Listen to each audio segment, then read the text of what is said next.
All right, good evening and welcome to tonight's meeting of the Anson County Board of Commissioners. I want to welcome everyone that's in attendance and also the ones watching on our live stream. There can't be many because most of them are here in this room in front of us tonight. You're going to have to bear with us tonight. I am not used to sitting in this seat. I am normally in the audience out there, so bear with us as we conduct this meeting. It's probably going to be a lengthy meeting, so we're going to try to work through it as fast as we can. We're going to begin our night with our invocation. I'm going to ask Reverend John Kirkpatrick of Piney Grove East Missionary Baptist Church to come forward.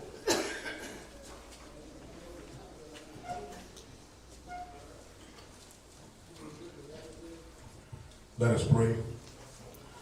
As we gather in this season of reflection and renewal, we pause to give thanks for the gifts of Anson County, its land, its history, and most importantly, its people.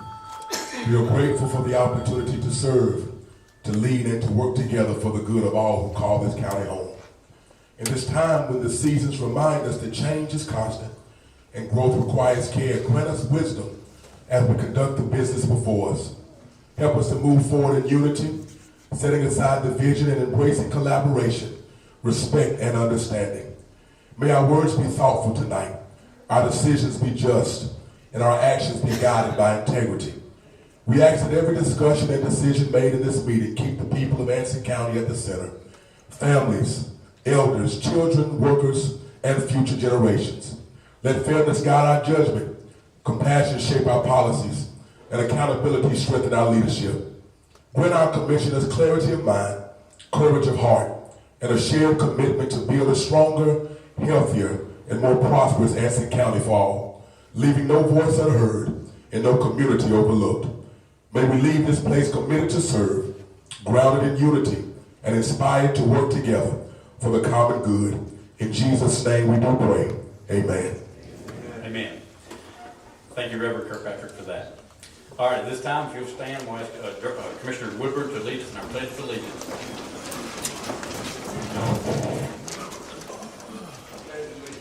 To the flag of the United States of America and to the republic for which it stands, one nation, under God, indivisible, with liberty and justice for all.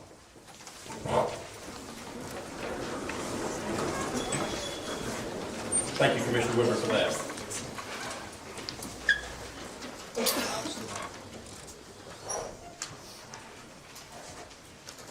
All right, we'll begin as we always do. I want to read our ethics statement. It is in accordance with the State Government Ethics Act. It is the duty of every board member to avoid both conflicts of interest and appearances of conflict.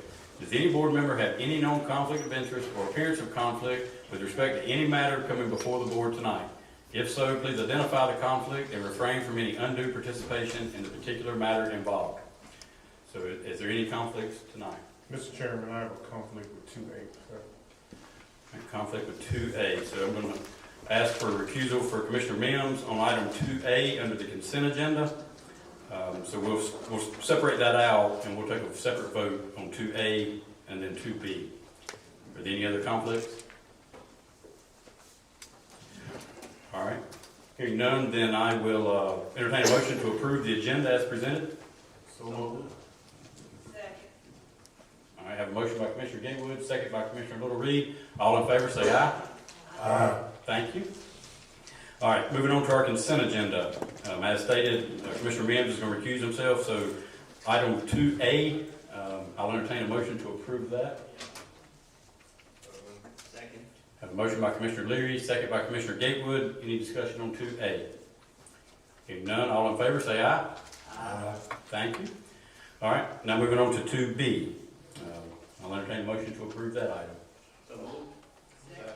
Motion by Commissioner Gatewood, second by Commissioner Woodburn. Any discussion on that? If none, all in favor say aye. Aye. Thank you. Okay, moving on to appearances. First up, we have Ms. Teresa Cochran and Mr. William Short, our 2025 Annual Opioid Impact Report.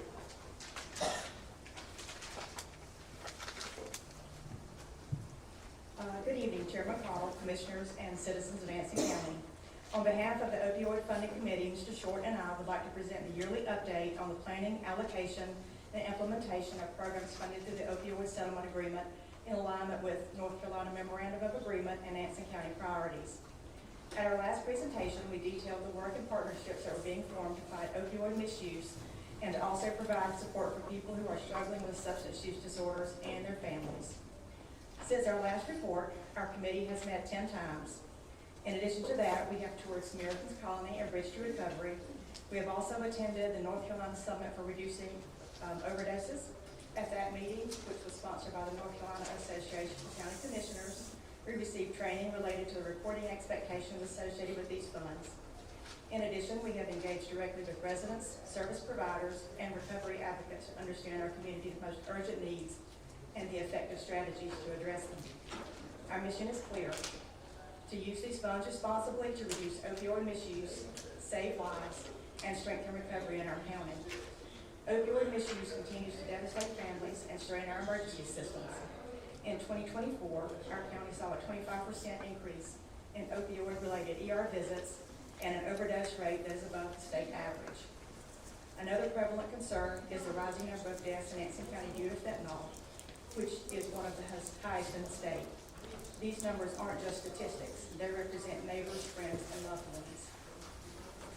This committee has partnered with local and regional agencies and has funded in alignment with strategic priorities as outlined in the Anson County resolutions. Our areas of focus include earlier intervention, treatment and recovery support, and harm reduction, in addition to prevention and education. We've built a collaborative framework, including health officials, law enforcement, educators, recovery advocates, and community voices. Together, we have adopted a transparent process, one that asks for public RFPs, we engage in utilization of scoring rubrics, as well as compliance with all of the state MOA guidelines. The initiatives funded are as follows. Tri-County Child Advocacy Center. This center supports the mission of early childhood intervention and treatment of trauma, much of which has resulted from the substance abuse disorders impacted many families. Since January, the CAC has treated 20 children from Anson County. We've also funded several community ministries. They provide a community-based referral center to address the needs of Anson County residents who need access to resources and programs for substance use disorder, in addition to opioid addiction. The referral center also provides guidelines and guidance for resources for leading healthy lifestyles, both physical and mental care services, links to public housing, and employment services. In addition, this organization links justice-involved individuals and Anson County residents with reentry and recovery resources. This organization provides a jail-based overdose prevention education and Narcan distribution, along with a harm reduction coalition toolkit. A recovery specialist provided by this organization facilitates overdose prevention education in our local jail, as well as the use of Narcan. They have sponsored other community partnerships with the Anson County Baptist Association and also the Sheriff's Department. This is meant to curb the effects of homelessness. Blessing bags have been created to include food items, Narcan, and other resource-related information. They have, in addition, created another partnership with the Anson County DA to help individuals struggling with addiction who are incarcerated. This is called the CAP program, and this partnership has worked with 12 individuals to date to get them into treatment, saving the county $372,000 overall for this year. Our newest funded agency is Bridge to Recovery. They are a 30-day residential alcohol and drug treatment center located in Monroe. They serve both men and women and offer 7, 10, and 14-day programs if needed. Both men and women often reside on the Monroe campus, and they have newly built dorms. They also have 12 beds available in the women's dorm and 18 in the men's.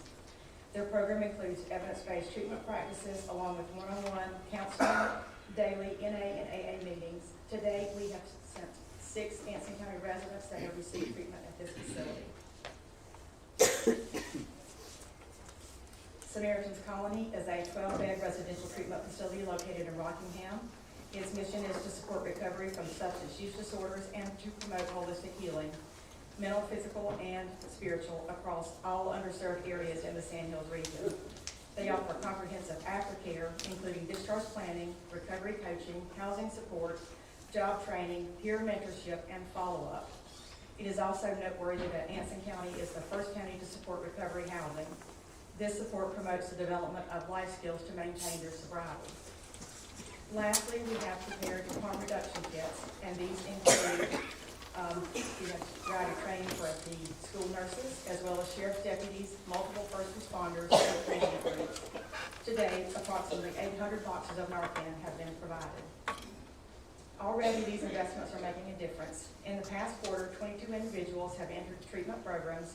As I mentioned, 800 Narcan kits have been distributed, not only to law enforcement, but other professionals, and they have all been trained in their use.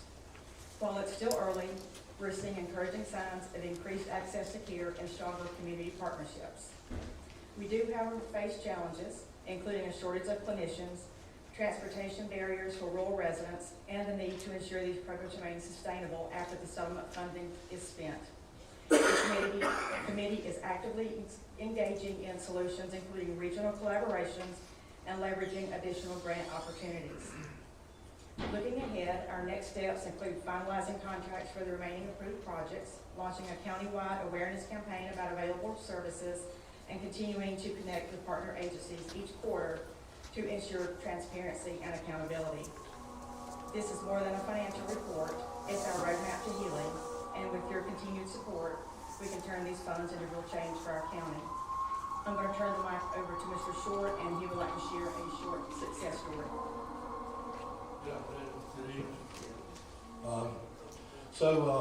With everything that Teresa has been sharing with you, we felt it important to also take a moment to share a success story with you. One that shows the real impact of the work that's being done. We have a young man from Anson County who struggled with alcohol and drugs as a teenager. And as he entered into his 20s, the struggle became full-blown opioid addiction. He made a decision to seek help at the Samaritan Colony in Richmond County, where he completed their 28-day program. From there, he was given the opportunity to move into one of the recovery houses, made possible through the opioid settlement funding provided by Anson County, where individuals can stay for an extended period if needed. He fully committed to recovery, stayed active, volunteering his time at the Colony Safe House, which is a service for individuals to go to while they're waiting on a bed in treatment. Through the dedication, he continued to grow. He became a full-time employee of Samaritan Colony now. He is one of the two intake managers, and he is first line on when people call him and when they call there to come in. Also, along the way, he's began running marathons.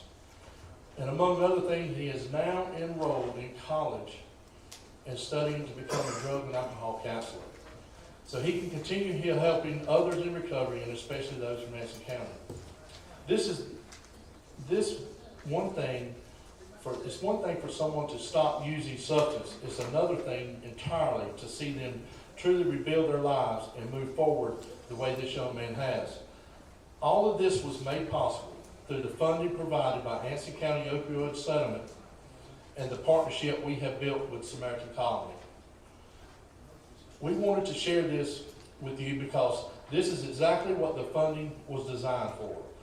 And Anson County is truly blessed to have these resources available to help the citizens and residents of Anson County. On our behalf of the committee, we want to thank you, the board, for your continued support and continue to addressing this crisis. Together, we are building a stronger, healthier future for Anson County. Thank you. All right, thank y'all for that. At this time, is there any questions or feedback from Ms. Cochran or Mr. Short? All right, I'd say you've done a good job. I appreciate the effort y'all put in for the recovery services here in this county, and also your partner and agencies that work with you. Just thank you.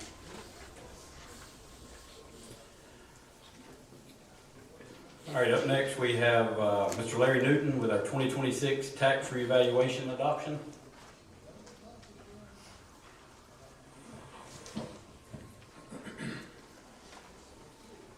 If you see in the agenda, I'm here tonight to request the adoption of the 2026 revaluation schedule, standard and rules for real property valuation.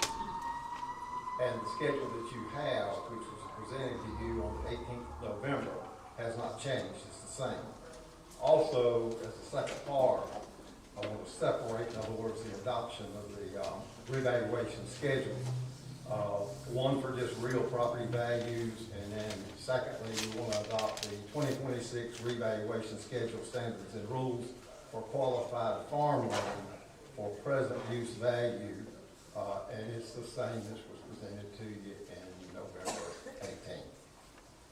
Also, I'm here to answer any questions as y'all have reviewed those schedules and looked over them. Bob Pearson is with me here tonight with Vision Government Solutions. We'll be glad to answer any questions you might have. You see a little bit of background information on the agenda item. I will say that upon adoption tonight, if you adopt both schedules, the present use value and the real property value schedules, they will remain open in the tax office. Actually, they're there continually, but we're required to keep them there for at least 30 days. And there'll also be a 30-day window for citizens to appeal, come and inspect the schedules, and to appeal, in other words, those schedules that we've developed over the last 2 years. But that appeal would be not with the commissioners, nor directly with the tax office. Initially, it would actually be with the Property Tax Commission in Raleigh. They can appeal within 30 days. You'll see this in the newspaper for the next 30 days. In other words, kind of telling the processor that they have that right to do that.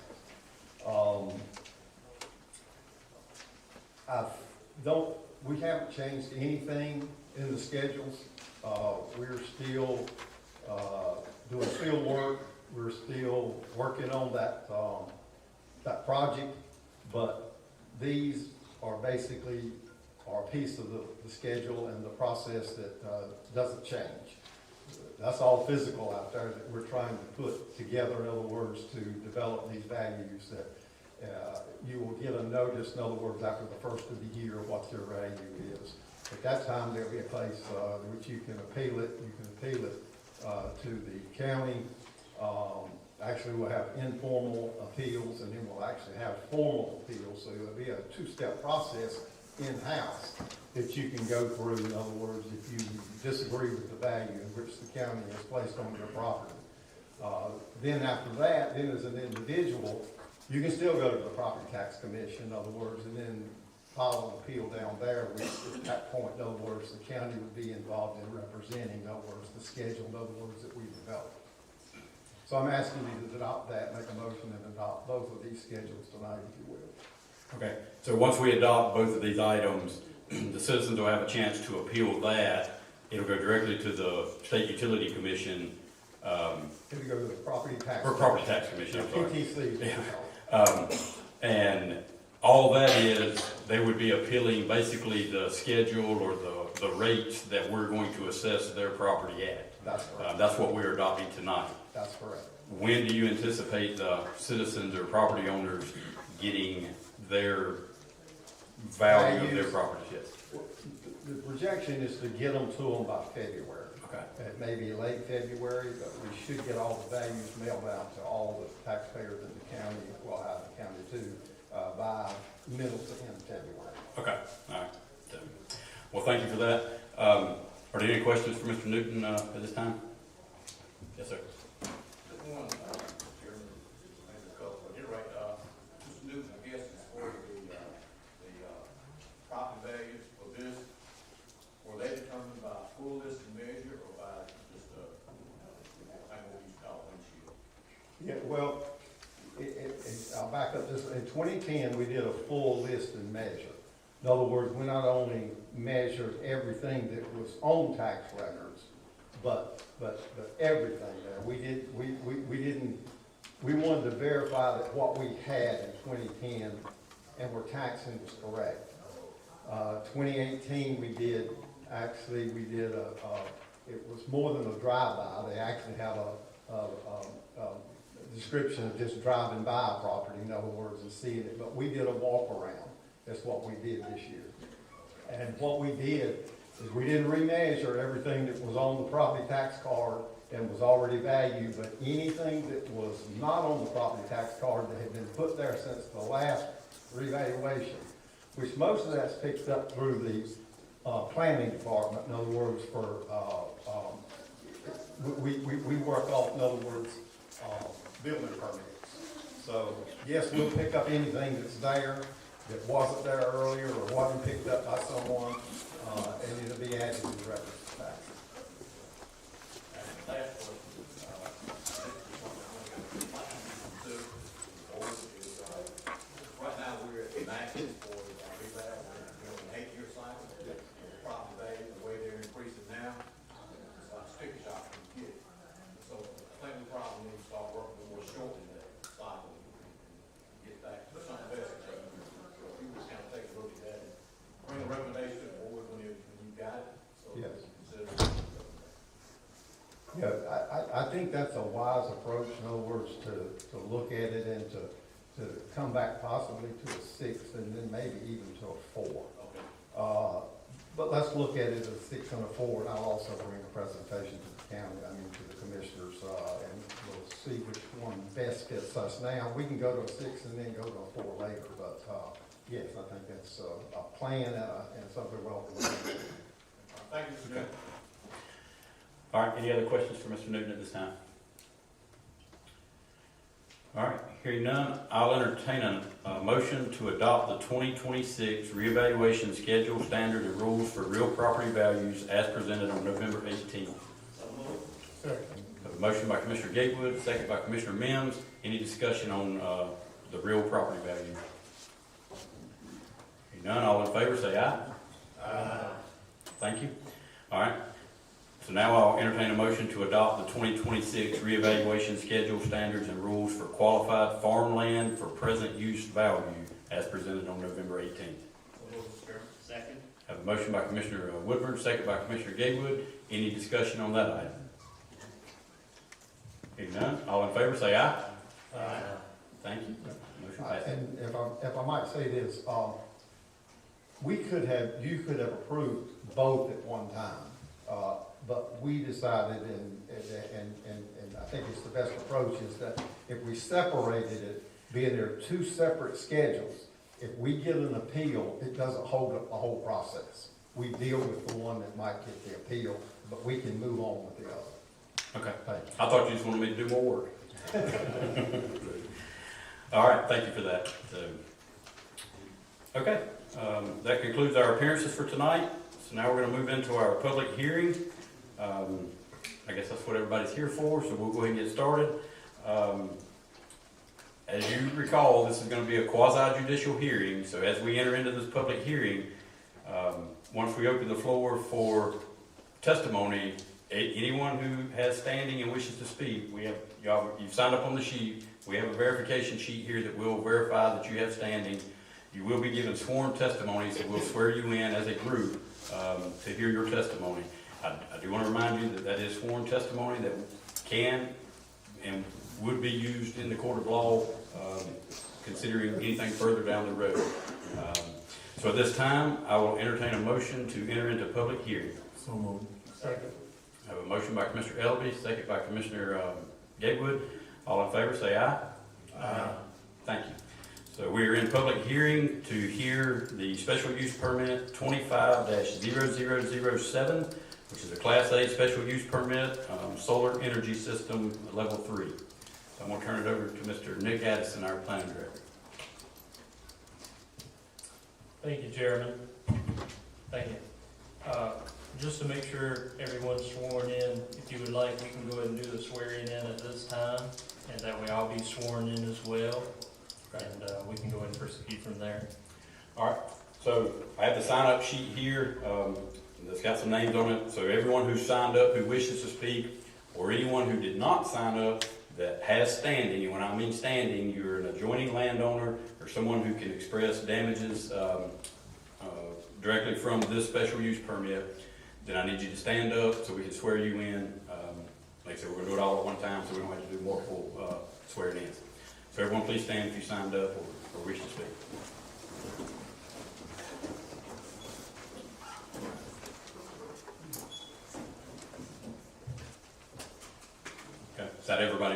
team as well? Okay. All right, so just stand and raise your right hand. Do you affirm that the evidence you shall give to the board in this action shall be the truth, the whole truth, and nothing but the truth? All right, are there any objections? All right, thank you.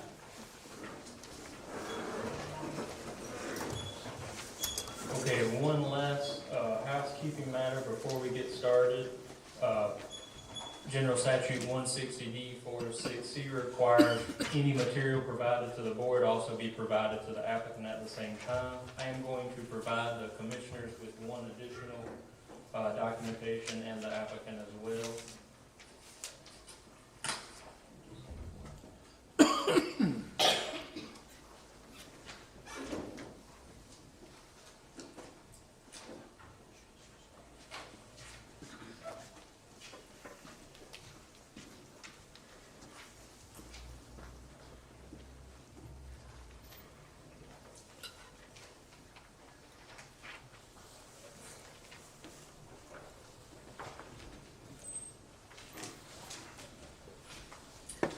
Mr. Hassan, but before we continue, I do want to go back and I just want to disclose and give the board the opportunity to disclose any ex parte communication that may have taken place on behalf of the board.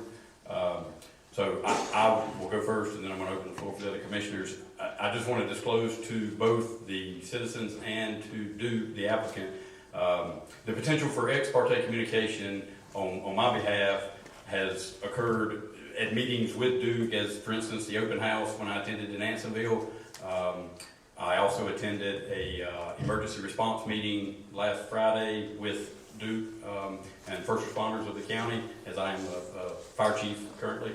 And then we also attended, or I did, a meeting in Liceville with some citizens to discuss the solar facility.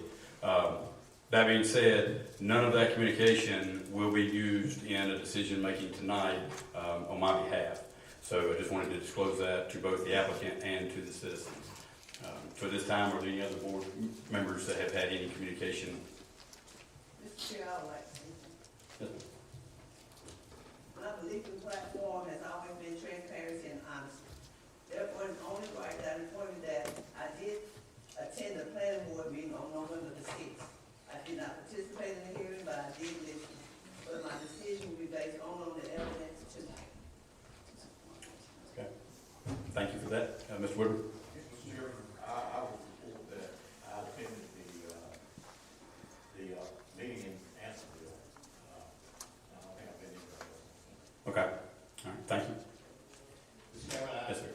attended the planning board meeting remotely, but I watched the entire. All right. Thank you. Mr. Leary? I did also watch the planning board meeting. I've also had just citizens come up to me and ask about the solar farm project and things of that nature that is going to happen tonight. All of my decision making will be based on this cause of judicial hearing, and that's presented here. All right. Thank you. Mr. Chair, Yes, sir. I did not attend the meeting in Ansonville, on the planning board meeting, but I had citizens to call me. My decision was so judged on the evidence that was on.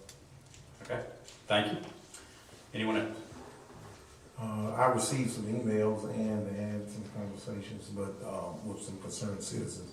However, I did not attend any event pertaining to this quasi judicial hearing, and my decision will be made solely based upon the evidence presented this evening. Okay. Thank you for that. I think that concludes all the commissioners. So, Mr. Addison, we'll turn it back over to you. Okay, now that we got those housekeeping matters addressed. Okay, as we said, this is special use permit 25-0007 as submitted by Duke Energy Progress. It is for a Class A special use permit for a solar energy system level 3. We've already done the oath for those withstanding. There are, as we've alluded to, there are certain statutory procedures that we have to adhere to because of its quasi-judicial nature. More importantly, though, there are findings of fact that must be demonstrated for this special use permit. So these are some of the items the commissioners will be looking for in terms of the evidence presented tonight. And again, the board will take action, and if there are any conditions, they would have to be agreed upon by all parties, and there will be a findings of fact and conclusion issued at the end of the hearing. So, just to kind of recap all that, it is quasi-judicial, it's limited to participation by those with legal standing, and it is sworn testimony from those who have been sworn in.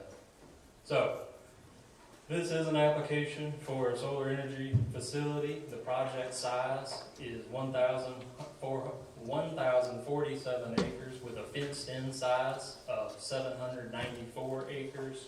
The project will have a capacity of 145 megawatts with 45 megawatts of BESS, which is battery energy storage systems. It is a pretty large parcel, so the best way to demonstrate that instead of words would be a nice map. Now, the parcel is pretty large in size, but as you'll see on the map presented on the easel in the room and in subsequent imagery, the facility does not encompass the entirety of this parcel, but this does give you a frame of reference for where it occurs within the county. These are the present conditions. Most of the tract is in active silviculture. It's either been logged within recent history or is still withstanding timber, but most of it is in silvicultural practices. Again, just touching on that a little more, it is undeveloped in silviculture practices, and none of those acres are enrolled in present use value, otherwise known as PUV. This region of the county is a blend of various zoning designations from RA2 to RA5, with a little bit of light industrial and heavy industrial near the airport. The zoning ordinance does allow for solar energy system level 3s to be located in RA5 designated zoning areas, provided that the standards are met and the Board of Commissioners approved pursuant to the Class A special use permit.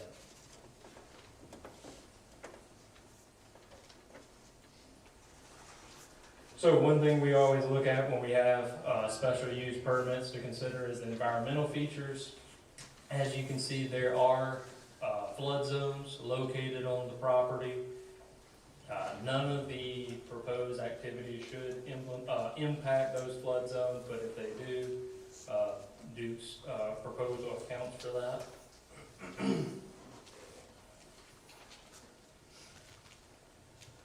The lands for the special use permit do contain designated wetlands through the National Wetlands Inventory. Any activities that would impact those wetlands would require a 404 or 401 permit as determined and issued by the state or the federal agencies.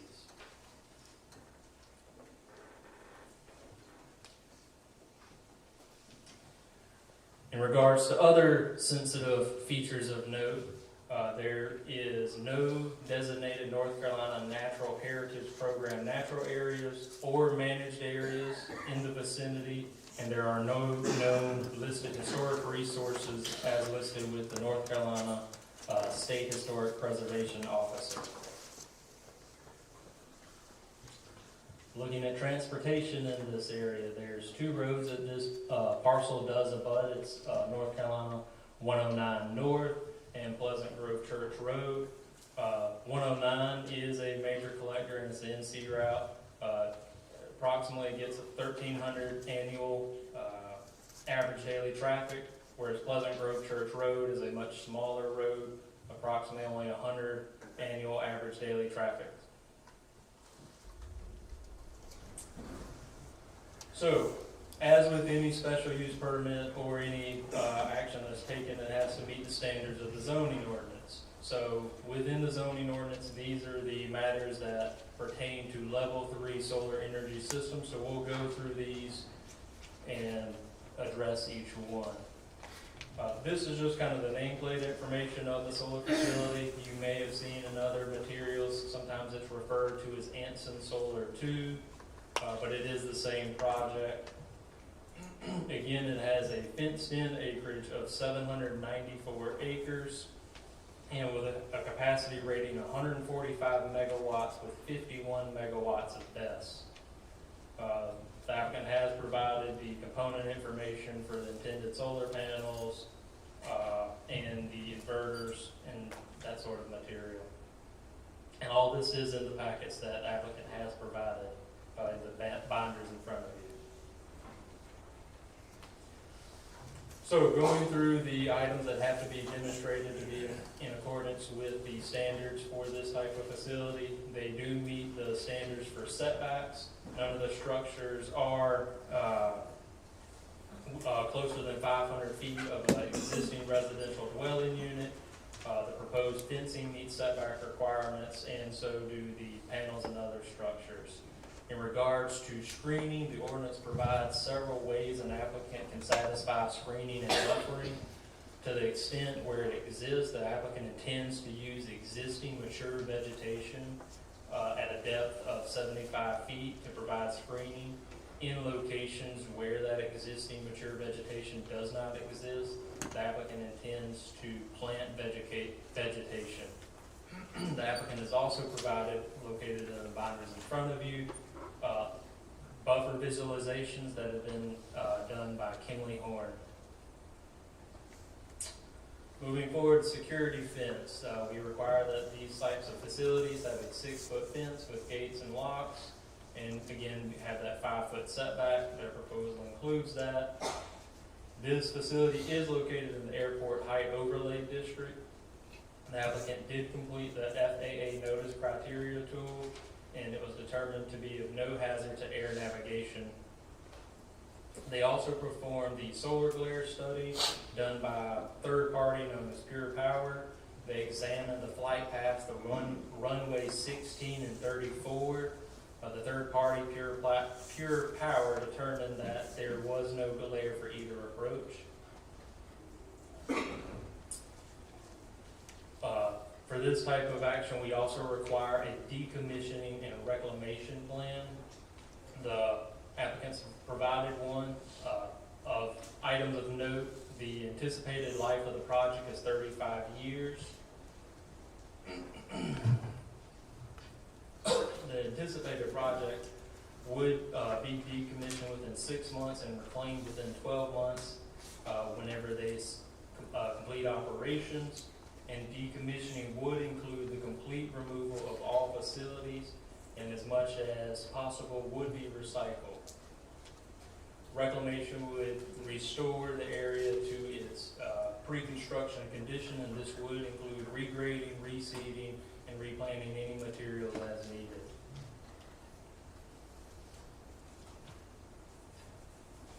Duke has provided estimations that the decommissioning and reclamation would be approximately $14.1 million.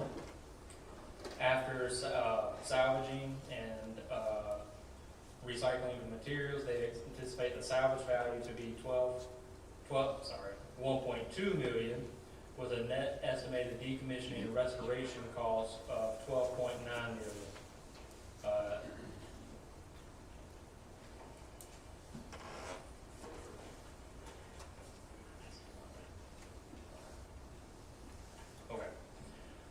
For level 3 solar energy facilities, we also do require a bond for them to be able to demonstrate they have financial assurance to be able to perform these activities. In relation to that, the applicant has requested a special use permit condition to allow the statutory required bond to satisfy the bond the county requests within the ordinance.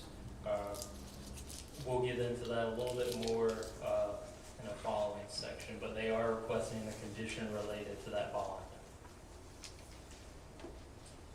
And so a lot of this stems from General Sessions 138, 109.240D. The state recently had some statutory changes that went into effect probably 2 months ago now. I believe it was November 1st. Basically, any utility scale solar facility, which is classified as anything above 2 megawatts, requires a state bond for decommissioning activities. And again, that relates to the applicant requesting the state bond to satisfy the county bond as well. There are additional requirements that we request of applicants for this type of special use permit. One of those being that they provide a utility purchase power agreement. Usually we see this a lot with third-party solar facilities that are not the utilities themselves. So in this one, we did accept a slight variation of that, basically saying that due. You're speaking to the mic. Speaking to the mic. Apologies.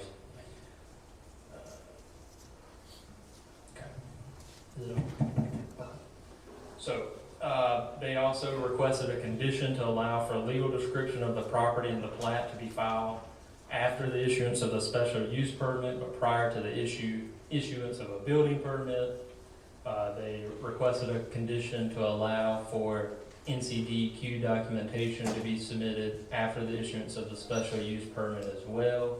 And generally this is for the soil and erosion sedimentation plans. And they also requested a similar condition for the issuance of any Army Corps of Engineers wetlands determinations.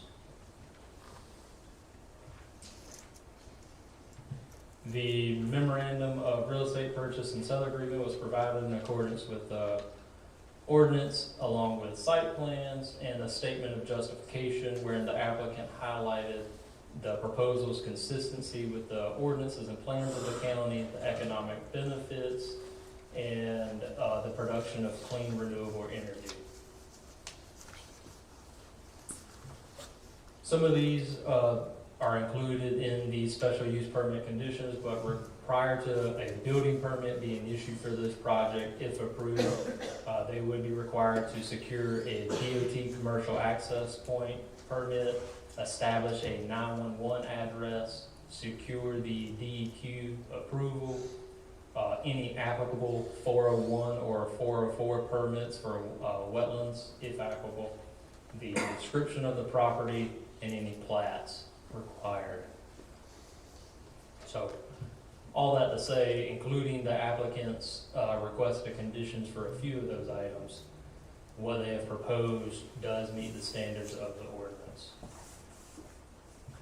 So moving into the conditions requested by the applicant, I'll try and summarize these so that it's not just a giant block of text, but these are for verbatim, the conditions requested by the applicant. They are also provided in your packet, in the staff report, and in that supplemental sheet I handed out earlier.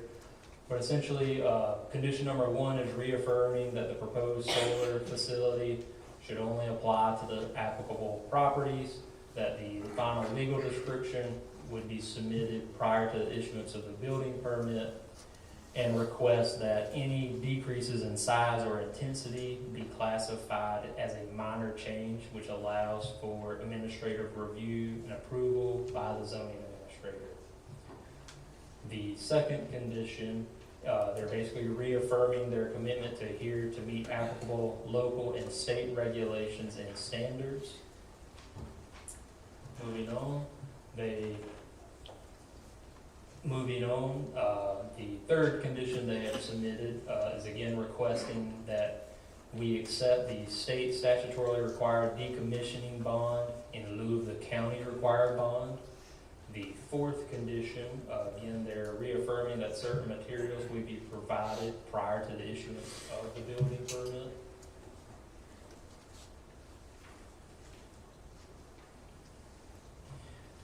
Their requested condition number 5, they're basically requesting a slight variation to use vegetative species for the screening and buffering that are not listed in the ordinance.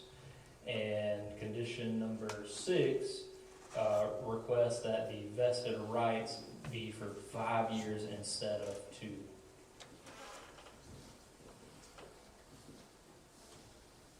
So just to kind of give my recommendation on each of these, for the first one, So the ordinance already allows for the zoning administrator, which in this case would be me, to review and administratively approve minor modifications to approve special use permits.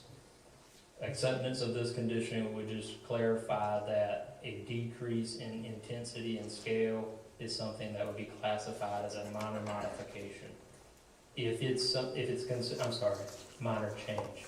If it's classified as a modification, it would have to be reviewed and approved or denied by the Board of Commissioners. So all that to say, a decrease in size and intensity, and being reviewed by the zoning administrator, I do recommend approval of that condition. Moving to condition 3, this does allow for the bond, for the project to not be duplicatively bonded. We've done this for other special use permits where our ordinance did require a bond, and there have been statutory changes that require a state bond. And it does shift the burden away from the county to manage that bond. We've done this in other special use permits, and again, it does limit duplicatively bonding the project. So given that and our history with other projects, I do recommend acceptance of that condition. Jumping to condition number 5 regarding the acceptance of other species for the vegetative screening. Right now, the language of the ordinance limits planted vegetative screening to only be evergreens. By allowing more species, there's some leeway in that. You could ensure species that would be more appropriate for the climate and conditions at that site, and just give you greater variability. We could also, if this condition is accepted, we could also coordinate review of those proposed species with Soil and Water and the Cooperative Extension Office to make sure they are suitable species. So given that, and that it could increase the survivability of those species as a vegetative buffer, I do recommend approval of that one as well. Jumping to number 6, which is increasing the vested rights from 2 years to 5 years. Our ordinance establishes a 2-year vested period for special use permits. General statute does allow a special use permit to have a vested period of 2 to 5 years. Our ordinance is established at 2. Given the complexity of this project and the number of approvals the applicant would have to go through to secure it, even beyond the local level, I do recommend that if the project is to be approved, that this be afforded a 5-year vesting period so that the applicant could secure their other approvals. So, one other thing that we always like to look at when we're considering special use permits is the history and the context of the zoning and the land use plan. So for those who may have not been aware, back in 2021, the county adopted its comprehensive land use plan, and in May of 2024, we adopted the zoning and subdivision ordinance. And together, these are what guide and set the policy for land use and land use planning within the county. So back in 2021, when we adopted the land use plan, the condition, so indicated in red are the existing solar farms at that time when the plan was adopted, the land use plan. And what you'll notice is when it was adopted, the designations afforded to those sites were a blend of working farm, rural living, single-family neighborhoods. And it kind of demonstrated that at the time, the drafters of this policy, found that these, in my interpretation, could be accepted in multiple locations. In 2024, when the zoning ordinance was adopted, these areas were zoned as rural agricultural 3, medium density residential, and light industrial. Although the designation of zoning districts seemed to be a little less consistent as compared with the land use designations.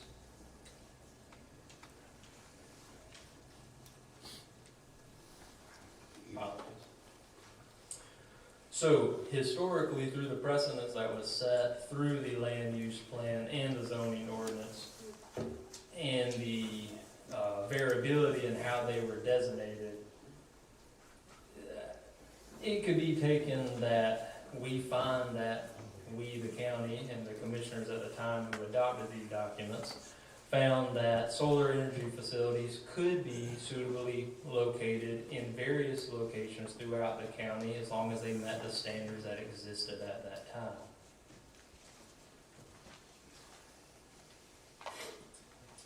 Another aspect with solar energy facilities, especially in regards to BESS, is our local capacity to respond in the case of emergency. In case there is a fire, we are a rural county, and we do have a limited response to respond to such incidents.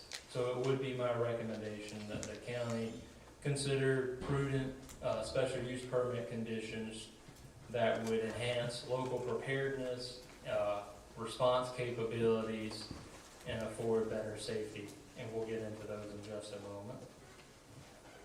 So the special use permit conditions that are recommended by the Planning and Zoning Department would include an annual equipment notification for tax assessment. You know, the tax department already sends this out, but this does re-solidify that through a special use permit condition. So anytime that they change or modify equipment, we would ask that they provide notification to the county so that we are capturing the full tax value of the property.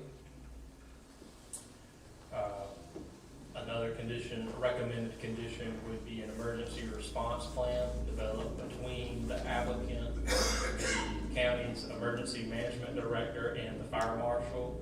That way, in case an incident ever does occur, we do have a plan in place for how to respond and contain the site. It's recommended that any BESS facilities developed meet national and state standards. I've listed all those that I'm aware of, but it would be my recommendation that if it is developed, it does meet safety standards and building standards. And then the second recommendation on this screen pertains to emergency access, staging, and signage.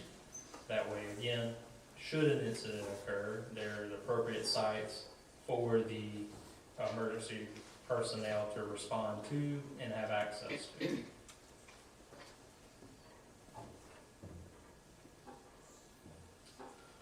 So these conditions would help with our response capacity, just given our rural nature and limited infrastructure. Again, they're not a substitute for expert testimony, and any condition imposed would require that the applicant agree to them along with the Board of Commissioners.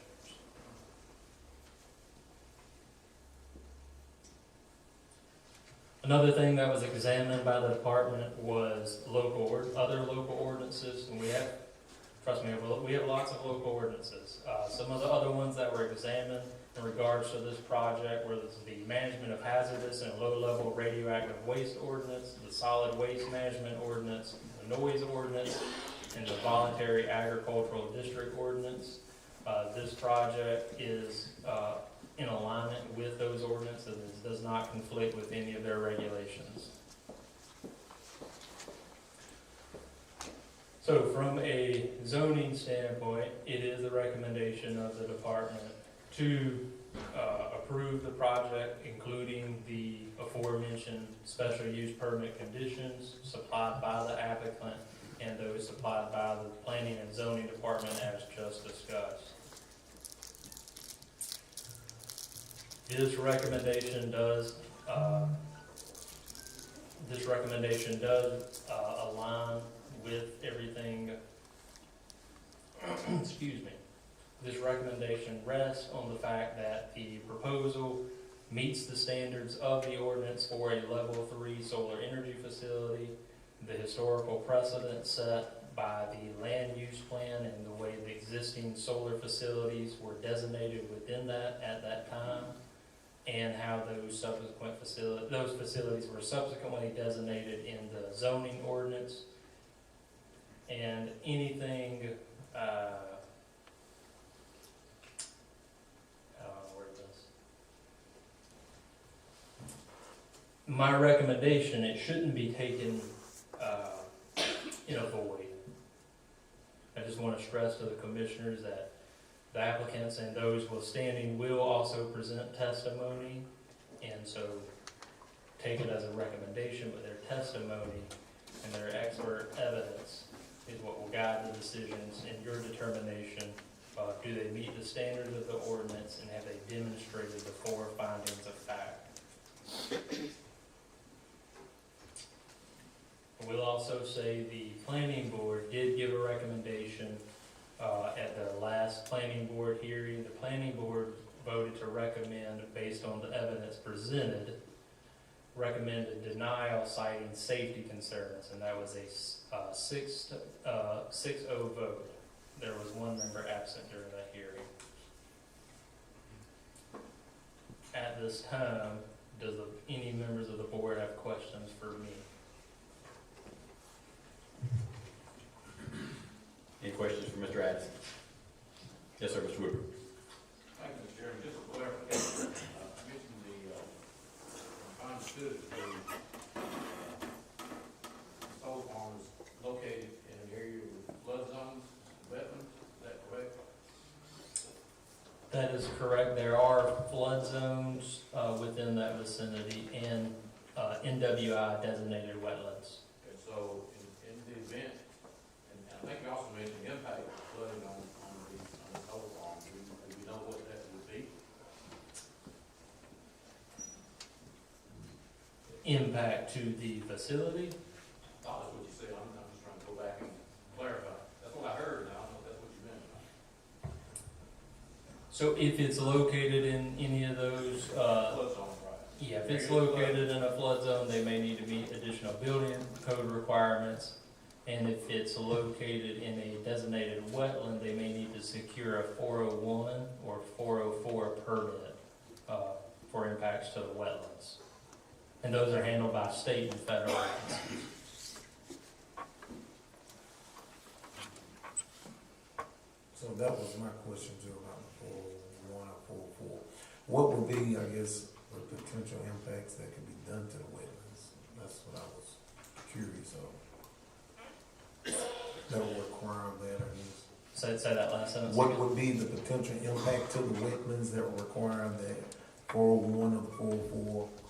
So any development activity, whether it's a house, a store, or a solar facility, if it occurs within a wetlands and it triggers a 401 or 404 permit, that's when the state or federal agencies get involved to determine what are the impacts and, if needed, what mitigation measures need to be taken.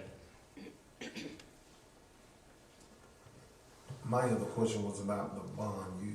I think the recommendation was to allow the state level statutory for the bond to be secured there rather than the counties. That is correct, yes.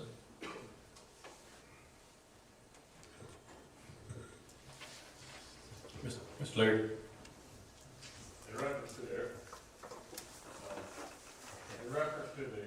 airport, with solar delay studies and things of that nature, was there any research done on the potential for our airport expansion and how this could limit the expansion of an airport or an extra runway or elongating a runway? Has any of that research been done in reference to the solar farm and close proximity to the airport? That has not been done by the county. We can only examine what existed at the time. And the current line has no PUD on it at this point in time. That is correct. Mr. Gatewood. Thank you, Mr. Chairman. Estimated cost of decommissioning this project is $14.1 million in one of your slides. I'd like to know, how was this figure derived? I'll double check, but I'm fairly certain Duke's engineers derived that figure. And I believe they do speak to it on their presentation. All right, I'll hold my question until then. Thank you. Mr. Woodward. Just one last question.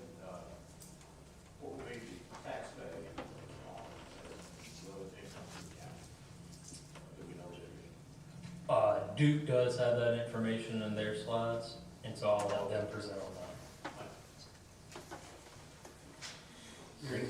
I have a question. The planning board had concern about the batteries.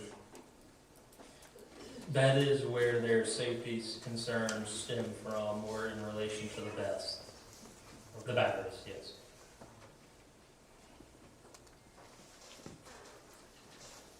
Mr. Chairman, one other question. Yes, sir.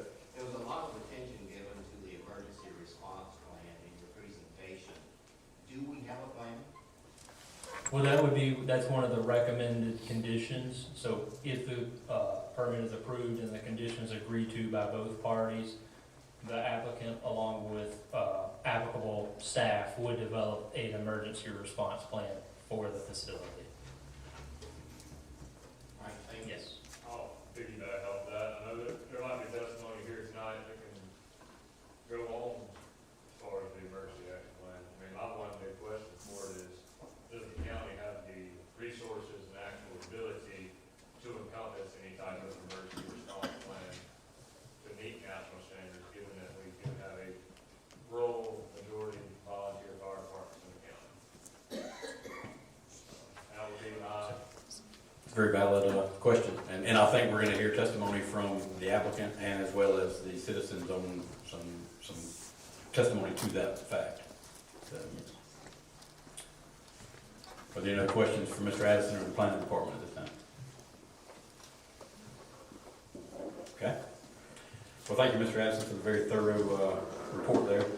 So I guess at this time, we need to open it, we need to hear from the applicant itself. Okay?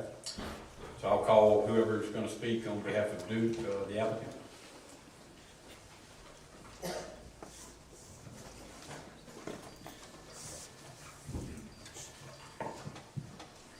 All right, good evening, Chair Cottle, members of the County Commission. My name is Toby Coleman. I'm the attorney for Duke Energy, and going to be, will serve sort of as a bit of the MC tonight as we present evidence and testimony in this quasi-judicial hearing. Just as a matter of housekeeping, we've unfortunately burdened you with a very large binder there. The reason that it's so large is that there's a lot of expert reports and other documentation. There's a copy of our PowerPoint in there. There's a copy of the staff report, basically all the evidence that we are aware of, at least at this point, and all the evidence we're going to enter into the record in there. We're going to have our experts in particular refer to that binder, so we'll let you know when we're referring to a particular tab. But at this time, what we would ask is that the staff report, everything related to the staff report, be entered in the record as well as the binder that we presented to be entered into the record. Okay. So with that, so we're going to focus on the 4 criteria that Nick laid out and how we satisfy these standards. We are going to pay, just to sort of give you a preview, we recognize, based on the planning board hearing, that one of the big concerns is the best, and can a rural county with mainly volunteer fire departments properly address safety concerns related to the best. We will present expert testimony and that outlines how the county and Duke can work together to do exactly that. We have been working with, we've already started working with emergency responders on this issue to some extent since the planning board meeting. I think Chair Cottle referred to it. We had a meeting with members of various county fire departments on Friday. Duke Energy did. It was really a sort of what questions do you have? What questions can we answer? I think we also gave Representative Duke Energy gave a virtual tour of the battery facility just to sort of give emergency responders a sense of that. You'll hear a little bit more about that. The other thing we've done is we've been working, Duke Energy has been working extensively with the county fire marshal to get him more information on this, because we do recognize that one of the conditions and recommendations from staff is that there be an emergency plan put together before anything is constructed. And so we've been working directly with the fire marshal. I believe he's gone on a couple of tours, and again, we can, of other facilities. And so we hope that there'll be some testimony related to that.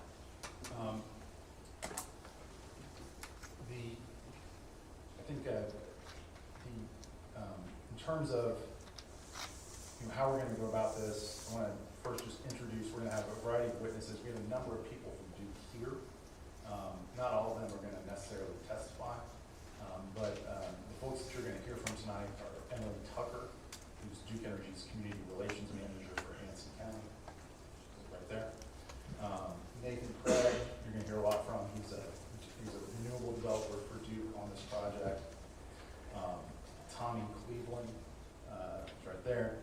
He's a licensed engineer who focuses on health and safety impacts of solar facilities. Paul Hayes, who's right there, is a civil and fire protection engineer with the Hiller Companies, who focuses on safe design and development of the best facilities of battery storage facilities. Ryan Shidley, right there, is a licensed appraiser who's going to discuss valuation impacts. And Fletcher Mangum, who's right there, is the founder and CEO of Mangum Economics, a company that's become a leader in economic impacts analysis and looked at things like tax collections and things like that. One other thing I want to note is in your binder, we've gone ahead and put in tab 5 all of the conditions, both staff recommended and the ones that are recommended that have been proffered by Duke Energy. We put them all in one. And we've done that because, frankly, we agree with all the staff recommended conditions. Excuse me while I lift this giant binder up. And so just so you know, we have those conditions here in there for your reference as if you have questions going forward as we go through the process. So before we start presenting more fulsome evidence, I wanted to set the stage by addressing a couple of fundamental questions that we heard at the planning board meeting, and we heard at the neighborhood meeting, sort of community event that we held. The question of why here? Why are you doing this in Anson County? There's a practical answer to that, which is that, and this is a common question that Duke gets. They are working to, and I'll discuss this a little bit more, but Duke is working to put solar facilities across the state. And this is a question that comes up frequently across the state. So Anson County is not alone. This is not the only project that Duke Energy is actively seeking, or the only one that Duke will be seeking in the near future. The sort of practical answer is, this is an ideal site for a solar facility. A couple of reasons for that. One is, as Nick mentioned, it's a 2,000-acre site that's owned by a single owner. The other reason that it's a good, ideal site is it's got existing transmission lines. You can see them up on that screen on the left. Those black lines. And that's what you need for any solar generating facility. If you generate power, you need a transmission line to take it to the homes, businesses, courtrooms, things like that. So that is what got this site on the radar for Duke. The reason that Duke is proposing this, there's a few reasons for it, but one simple reason is we all need more power now. This isn't about, we are not building this. One question that has come up is, are you guys just really building this for data centers or things like that? That's not why. The reason that Duke is, there's multiple reasons, but one of the reasons why Duke has to build so much more power generation facilities is because we all need more power. We all have more electronic devices. We all are, people are using AI and other things more. And so what it does is it has increased the amount of power generation demand. And Duke estimates that the demand for power is going to increase at 8 times the rate over the next 15 years that we saw from 2010 to 2015. I mean, just think, it's just sort of almost an amazing number. That is the amount of growth that we're seeing in power demand. Here on the next slide. So I also wanted to talk about a sort of second related question, which is, why is Duke proposing both solar and a BESS facility here in Anson County? The short answer is to build a cleaner, more sustainable electric grid here in Anson County and throughout the region, we need more solar facilities and large battery storage components which help provide more stable power and are a crucial part of this whole process. This is part of a statewide effort by Duke to expand the amount of solar and battery storage that is power that is being generated into the grid. And it's part of a large effort required by the state to make the state's entire electric grid carbon neutral by 2050. That's state law. And what that means is that you've got this Anson solar facility, which is a significant size facility, 145 megawatts of solar, 51 megawatts of battery storage at best, on about 1,050 acres. And it will contribute to that effort. But as you can see there on the right in the screen, it's only going to be a part of it. Because under the state law, what happens is the state says, Duke, you got to essentially completely renovate our electric grid by 2050. You got to make it completely carbon neutral. And we're going to assign the Utilities Commission to make sure you do that. The way the Utilities Commission does that is they require Duke to set goals on a sort of on a 3-year cycle where they say, this is how much solar, this is how much nuclear, this, all the pieces of a carbon neutral grid. And you can see there that in order to meet the requirements set out by the regulators, Duke has to procure 4,000 megawatts of solar by between this year and 2028, and something like 5,100 megawatts of battery storage across the state by 2034. So that's, if you think about just this project compared to those numbers, you have just multiples and multiples, right? And so the only way that Duke can achieve these goals and meet the regulation requirements and state law requirements is for projects like this to happen. Again, we are going to talk about the local issues, but I wanted not to get lost, not to lose the fact that part of the reason Duke is doing this is not just because they want to come to Anson County and plot this thing in here. It is because the state and the Utilities Commission, the regulators have said, we need to modernize and upgrade our grid. And the only way to do that is to have dozens of these projects across the state. Again, we'll talk a little bit more about it, but I want to give you that sense of things. So I wanted to, these are the criteria that we have to meet to obtain a special use permit. These are the criteria ultimately that you'll be voting on. Nick did a good job of sort of outlining these 4 standards. Basically, do we comply with the UDO requirements or the zoning ordinance requirements? Do we comply with generally plans of development that the commission has set out in policies on development? Does this project will it preserve and benefit the public in that will it not cause harm to public safety or public health? And then will it damage the property valuations of surrounding properties? We're going to present evidence on all these criteria. But again, as I noted, we do expect both from your questions, from the planning board hearing and otherwise, we expect that there's going to be a lot of discussion about that criteria number 1, which is the use will maintain public health, safety, and welfare, particularly as it relates to battery storage. But we also want to talk about something, I think another question that was raised, I can't remember if it's Commissioner Gaylor or another commissioner, but there's a question about, what will the tax impacts be? And so we do think that there's also a notable public welfare component here, that this can help improve the public welfare. So for that, I want to hand this over to Emily Tucker, who's going to talk a little bit about those impacts. Just a couple. Yes, sir. Yeah, go ahead. On clarification, are you an employee of Duke Energy? I am not. I'm an attorney. I'm with the law firm Smith Anderson. All right, thank you. Yeah. provide my addresses and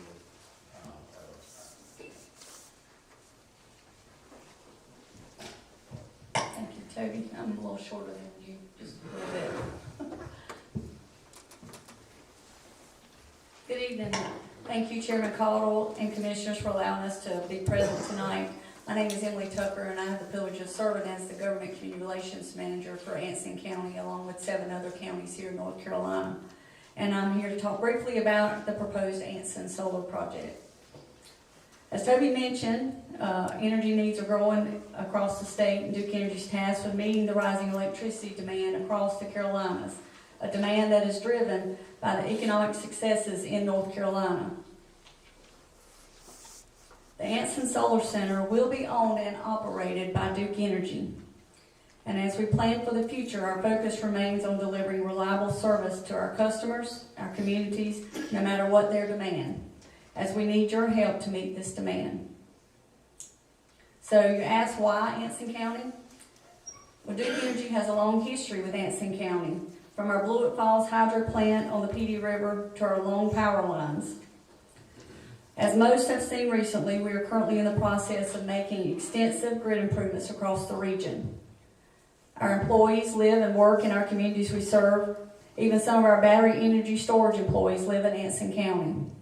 Together we have 7 employees with Duke Energy that live in Anson County, and 58 of our retirees living in Anson County also. We also provide power to the local co-op here. Our local director of our power grid operations is Mark Spivey. He personally oversees Anson County, and as you most know, he is an Anson County native. I myself am a Richmond County native. I personally live less than 30 minutes away now in Montgomery County, and I travel in and out of Anson County every day or weekly. So I still consider myself, a fairly good neighbor to Anson County. Duke Energy invests in our local communities through grants and sponsorships to local nonprofits, our workforce development, and emergency responders, and we are committed to giving back to Anson County, not just today, but for years to come. I also like to take this opportunity to thank Anson County Emergency Management Director and Fire Marshal Rodney Diggs for his willingness to come and tour 2 of our facilities recently so he could see firsthand a battery energy storage facility. I'm a visual learner, and I had never seen a battery storage facility, and I had the opportunity to go and see it for myself. So we hope that he got his questions answered and any of his concerns. I believe he's prepared to speak about his visits and the knowledge he gained if asked tonight. Recently, we also took the time to bring the field trip to the local fire departments and allow them to hear from subject matter experts and ask questions. Therefore, we remain dedicated to continuing our conversations and exploring partnership opportunities with our local first responders. Tonight, you will hear a presentation how the project will support county needs with significant tax revenue along with economic benefits, resulting in close to 200 jobs during construction. These economic benefits go beyond employment by our construction workers and on-site employees. This will benefit local businesses such as restaurants and shops, as construction workers will be spending a lot of time in the community. This project represents $452.5 million capital investment into the community. We conservatively estimate that this project will generate approximately $400,000 annually in property taxes, which will not depreciate over time and will result in about $12 million over the projected life of the project. I believe that's about 28 times the increase in tax revenue for the county. This project not only provides energy storage to meet peak energy demands and support our grid, but the project will also create sustainable growth and can fund community needs such as your water system improvements, first responder needs, and educational needs in the school system. Through the life of this project, we will work to partner with local entities like the Cooperative Extension, the Forestry Services, and our local first responders to maintain a positive environmental relationship. These type of partnerships can only open the door to educational partnerships and hands-on learning opportunities in the community. While building on the positive outcomes observed in neighboring communities such as Richmond County and in Union County through similar Duke Energy projects, we project that Anson County will likewise realize significant benefits and sustained economic growth. In conclusion, leadership often means making hard decisions in the pursuit of progress. We respectfully encourage you to partner with Duke Energy to move forward together. This project will further establish the county as an innovative community dedicated to clean energy, workforce development, and economic prosperity. I thank you for your time and opportunity to speak with you tonight.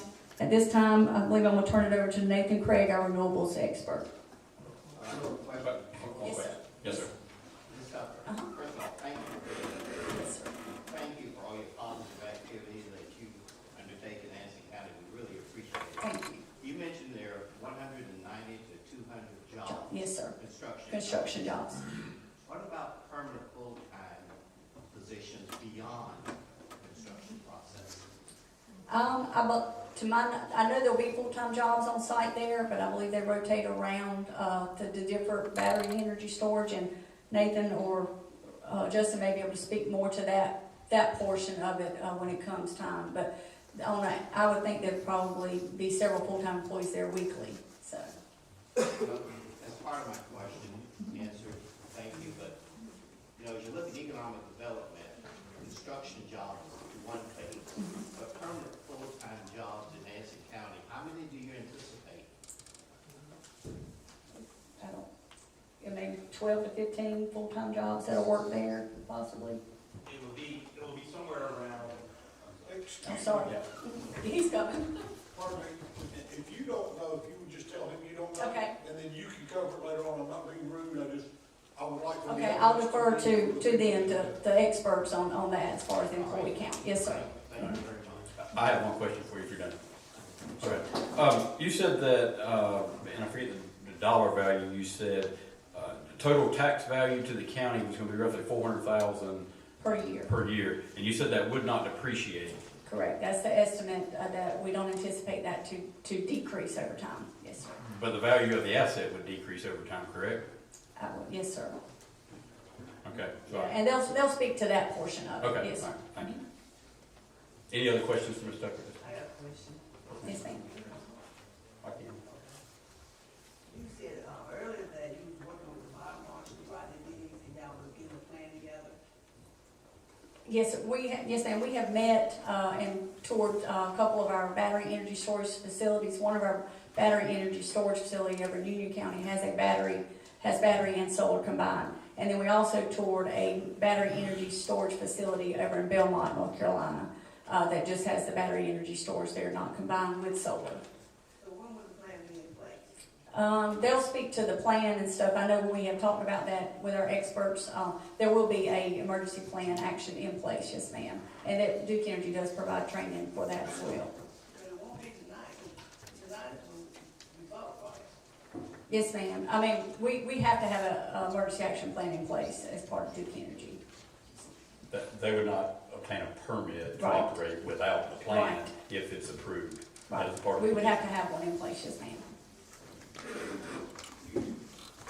Okay. Any other questions from Ms. Tucker? The 1.7 million in economic impact, my other questions were answered, but in what ways would we experience this 1.7 million in economic impact during the operation? I believe we have an expert here tonight to speak to that, that's gonna address those things. Okay. Okay. That concludes the questions for Ms. Tucker. All right, thank you for your time. Thank you. Thank you.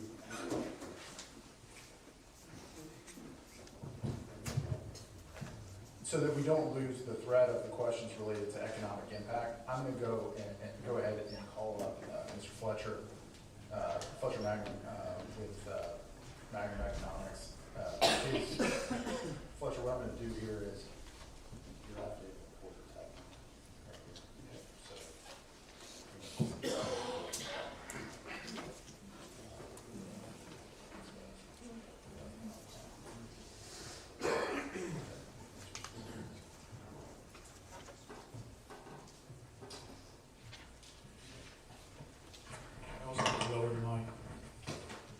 My name is Fletcher Magnum. I'm the CEO and founder of Magnum Economics. I also hold a PhD in economics. Magnum Economics has been in business now for 22 years. At this point, we have done hundreds of these studies across 31 states. The combined cumulative capacity of those projects at this point is over 50 gigawatts. So we have quite a lot of experience in this area.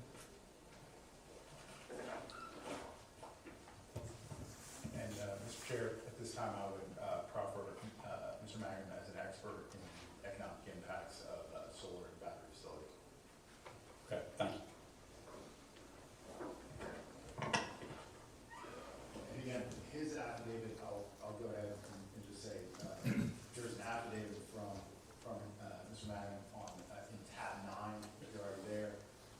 Attached to that affidavit is his economic development report from his company. Mr. Magnum, is this a true and accurate copy of your affidavit and your report? Yes. Okay, thank you.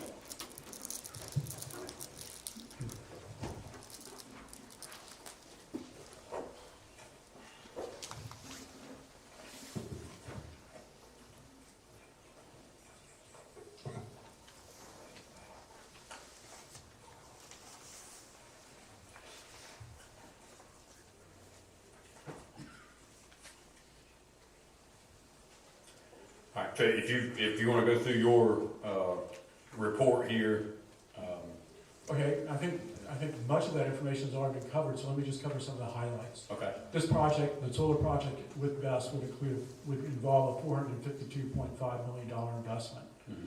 When we use what's called the in-plan model, which is one of the most commonly used economic impact models in the country, to assess what that would mean in terms of the construction phase, also the operations phase. In the construction phase, we estimate that the project would support 190 jobs. We very conservatively estimate that 13 of those jobs would probably be local. In addition to those 13 direct jobs within Anson County, the project would support 17 additional indirect jobs. What that means is the overall, the expenditures in local restaurants, in hotels, and building supply companies, that sort of thing. The overall salaries from those 30 local jobs would be $1.3 million annually. Overall economic impact is $41 million in local output, and again, that's purchases locally and that type of thing. On the operating side, which is where many of the questions were, this facility, in terms of employment and wages, would be relatively small. It would include one job locally, directly, along with 3 indirect jobs. That one local job would be an amalgam of several part-time workers or workers who are on the site for some period of time during the week. The main impact during the operations phase is the fiscal impact. The project would produce $10.1 million in taxation or in local revenue on personal property tax and equipment, and $1 million in terms of additional property tax from the reevaluation of the property at $7,500 per acre. okay. Mr. Gabriel, does that answer your question about full-time employment? Well, I want to make sure I'm clear. During the construction phase, I've heard somewhere between 190 to 200 jobs. Our estimate is 190 jobs, 190 jobs, all right? approximately. All right, beyond that more, ongoing. I heard you say we'll have probably 1 job. It would be one job, which would be an amalgam of several jobs. I mean, several part-time or people that are on the site part of the day or part of the week. But again, the major impact that the project has is the revenue that it provides for the county. $12.1 million over 35 years, as opposed to currently the property generates $433,000 over 30 years. So it's a 30 times increase in terms of revenue. You've answered my question. I don't like your answer. Construction jobs, I understand that. But one full-time could be made up of several part-time positions on an ongoing basis for 35 years. That's what we get out of this project. In terms of addition to the employment, tax revenues. in terms of employment, yes. But like most capital-intensive projects, what that means is that for most localities, education expenditures are about 50% of their overall budget. Taxation of property is about 50% of their overall revenue. For a capital-intensive project, a small number of employees actually means a smaller number of children. As a result, in that way, it's a much smaller drain on county services. So from a benefit to cost perspective, capital-intensive projects actually provide very significant cost to or benefit to cost ratio for localities. Thank you. I have a question. $1 million spread out of 35 years, that's $34,571.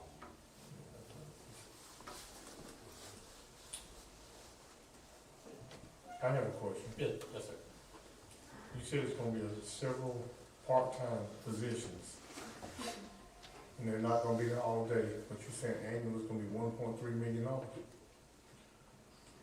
$1.3 million for the 30 positions during construction. Doing local construction. jobs. Right, What is gonna be the annual salary for the, $0.3 million. $0.3 million. .3? Right. And how many days a week will the part-time people work? Again, it's fractional employment, and I'm not sure anybody would know the number of hours, but our estimate is that there will be several employees on the site on a part-time basis, and cumulatively, that would be one FTE, one full-time equivalent job. Correct me if I'm wrong, from what I understand, piggyback on, there is no long-term employment opportunity for an Anson County citizen with this projected site. In terms of direct jobs now, or very limited. And we're ultimately looking at $342,000, a little over that, in tax revenue per year. As opposed to the roughly $15,000 that But, I mean, not in opposition of, I want for clarity of the number that I'm trying to. I would have to check your math, but I'll take those. I mean, 12 million divided over 35 is somewhere roughly about I'll accept that. $343,000. Gotta be, I mean, I'm sure of that, over 35-year period. Is that what the tax revenue would be estimated to be? That exact number would be Let's try to calculate, I'll see. $27,500 for the property tax, $317,200 for the personal property equipment, taxation on the equipment. So about 340. You're roughly correct. Yes. Okay, that's, and that would be annually. Okay, thank you. What was that total on the question? It's about 343,000, so. I do have a quick question. We're talking about tax values, and things of that nature on the equipment and the property values. Depreciation, how are you not assessing depreciation off of the total tax value? The valuation process, because Duke is a public utility, the property is valuated in the context of all of their property within the state of North Carolina. So that value remains constant over the life expectancy of the project, is our understanding.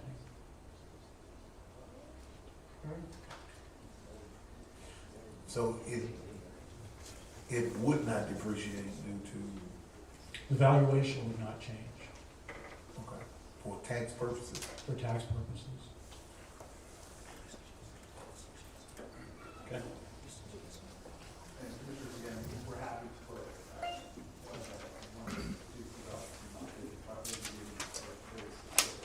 very specialized method for how to save stuff. Okay.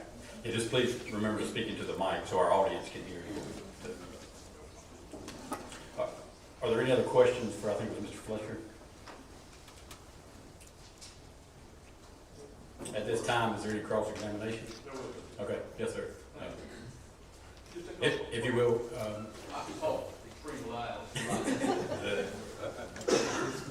if you will, just go to the mic for the live stream. No problem. Thank you. We'll share. Yeah. We all like each other here. Mr. Manning, so this is Mike Clay, I'm an attorney here locally. Just a couple of questions. You said the investment will be approximately $452.5 million, is that correct? That's correct. And you project the annual personal property tax revenue to be, give or take, 300 and some odd thousand, correct? So correct me if I'm wrong, on an 87-cent tax rate, that's a valuation on your $452 million investment of about $42 million. Is that correct? Approximately. According to section 105, 275 of the North Carolina Code, which might be familiar, these projects are Sir, if you will, try to speak a little closer, because I'm having trouble hearing you, so I know they are. As you probably are aware, section 105-275 of the North Carolina Code allows an 80% exemption on capital equipment expenditures on this type of project. So the depreciated rate that the county will start from, even though you're investing $452 million, you're expecting us to have the county to tax you on about a multiple of 10% of that. It would be the state of North Carolina is expecting you to, yes. And it's been, if I understand your testimony, that's not expected to depreciate over the life of the project. That's our understanding, yes. And one final question, and I believe the board pointed off or touched on it. First of all, you heard Ms. Emily Tucker say that she thought there would be multiple local jobs created by this project, ongoing after construction. That's not correct, is it? No, there would be local jobs that would be created, again, one full or one composite FTE position as direct employment, and then our estimate is that there would be 3 other jobs supported within the locality. And out of the almost 200 jobs that may be created during construction, you expect maybe 13 of those. Well, I mean, what we're taking into account is that the construction sector within Anson County is relatively small, 171 jobs in 2024. So again, we try to be very conservative in terms of those estimates. So in summary, would it be fair to say that a substantial or lion's share of the money spent by Duke on construction and ongoing maintenance will not be kept in Anson County? Well, again, most of that $452.5 million on capital equipment, which is not manufactured in Anson County. So yes, is the answer to your question. Thanks.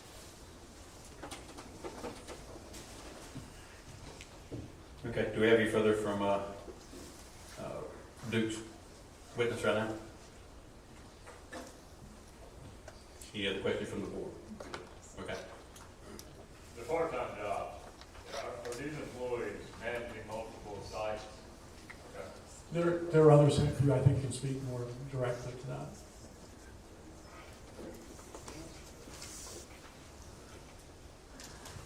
My name is Justin LaRoche. I'm the Director of Renewable Development with Duke Energy.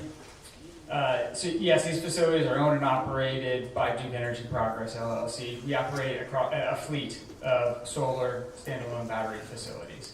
Our operations team operates as a fleet, but you're adding such a significant individual project size, we're going to need more O&M personnel, right? When you look at the preventative maintenance, vegetative maintenance required to it, we would estimate it, you're looking at 2 to 3 incremental full-time Duke Energy employees associated with the increased portfolio of these types of facilities for us. And those are direct employees employed by Duke Energy. To address the question about depreciation, yeah, the regulated utility just gets assessed differently than typical or taxpayers.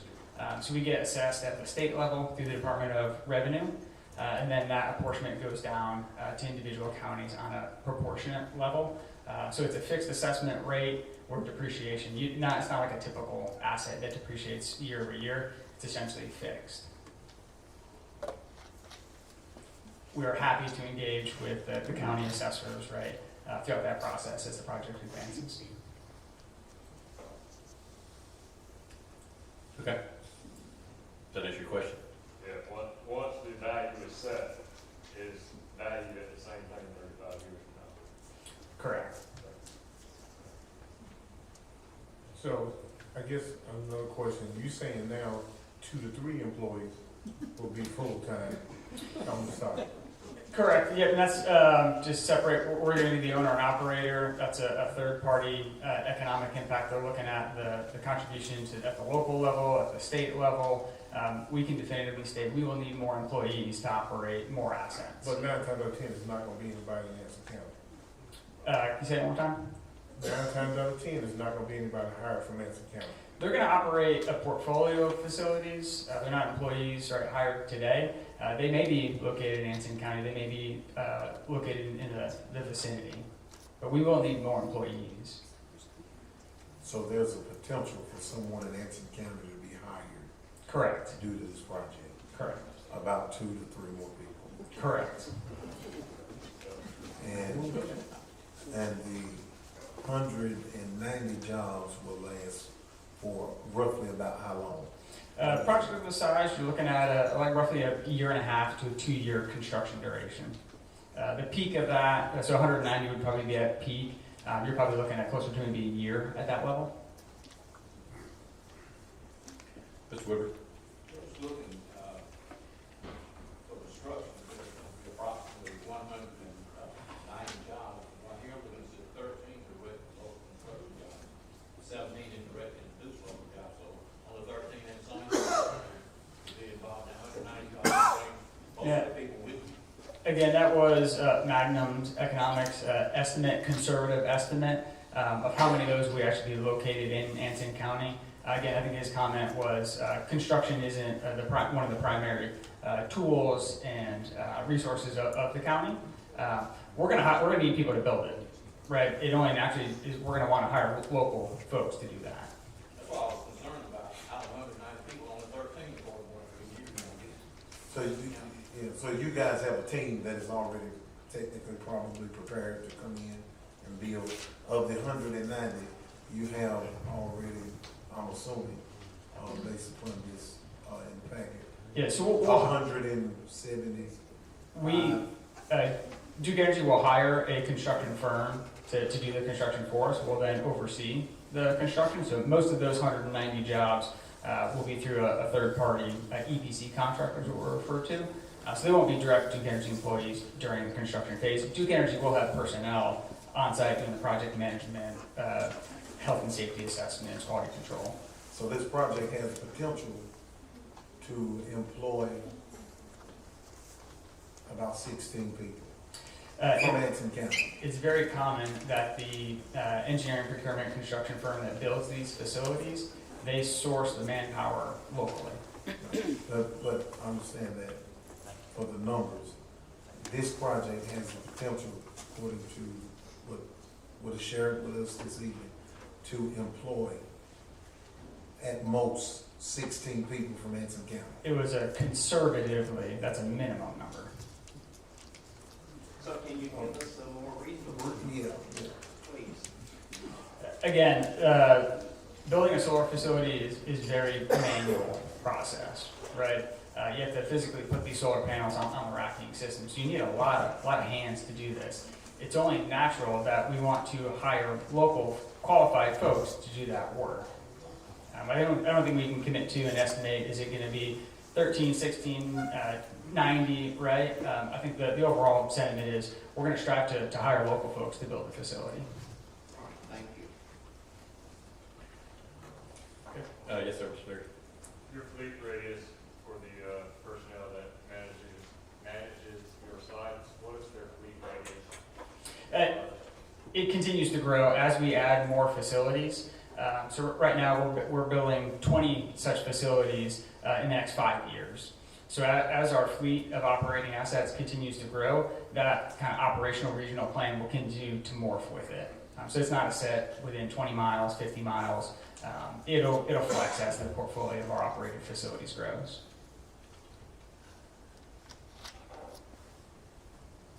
Okay, any other questions this time? Okay.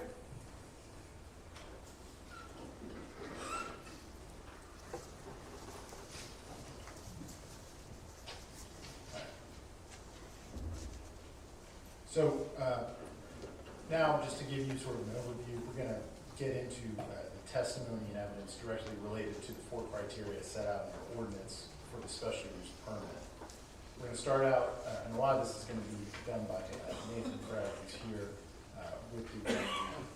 He's gonna give you a project overview, and then he's gonna talk a little bit more about sort of the statewide context of Solar Invest, sort of give you a sense on what's going on. And then he's going to start focusing in on some of these key areas beyond the employment and economic development issues we've been talking about related to safety of these facilities, environmental issues, buffering, visual mitigation is how we have it. And then we'll also have our appraiser talk about property valuation and impacts on valuation throughout that process, we'll also have various other experts who will be testifying.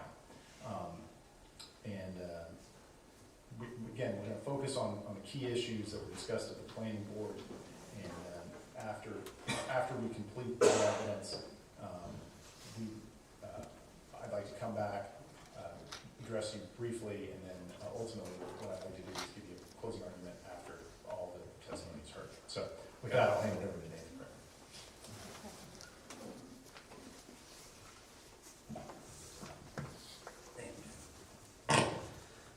Good evening, I'm Nathan Craig, I'm a developer with Duke Energy. Just real quick to address the question with regards to access or availability radius to the site. Our goal from an operations standpoint, as this portfolio builds, would be able to have people to respond or get to a site within 45 minutes. That will be the goal as the portfolio builds out. So we got a site in Monroe, we got sites planned for Richmond County, we got sites planned for Scotland County. So you can kind of get an idea of the radius where those can be with Anson kind of somewhat located centrally. So that will flex, and as this portfolio develops, and that will predict or determine how many jobs are in Anson County during operations. So it is going to vary some. Let me see.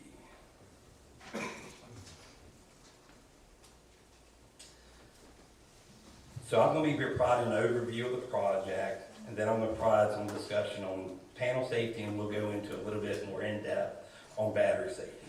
So as everyone knows, Duke Energy is proposing a 145 megawatt solar project with 51 megawatts of energy storage.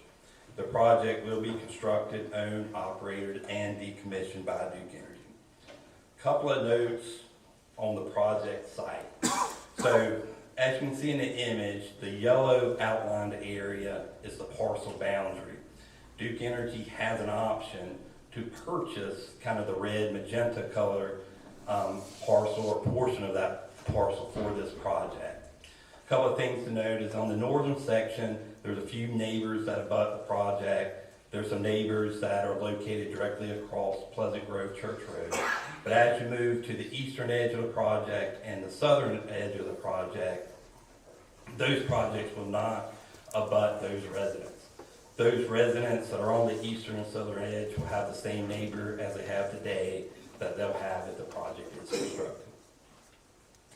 Now, when it comes to our projects, we follow a pretty robust or subject to pretty robust regulatory requirements at both the federal and state level.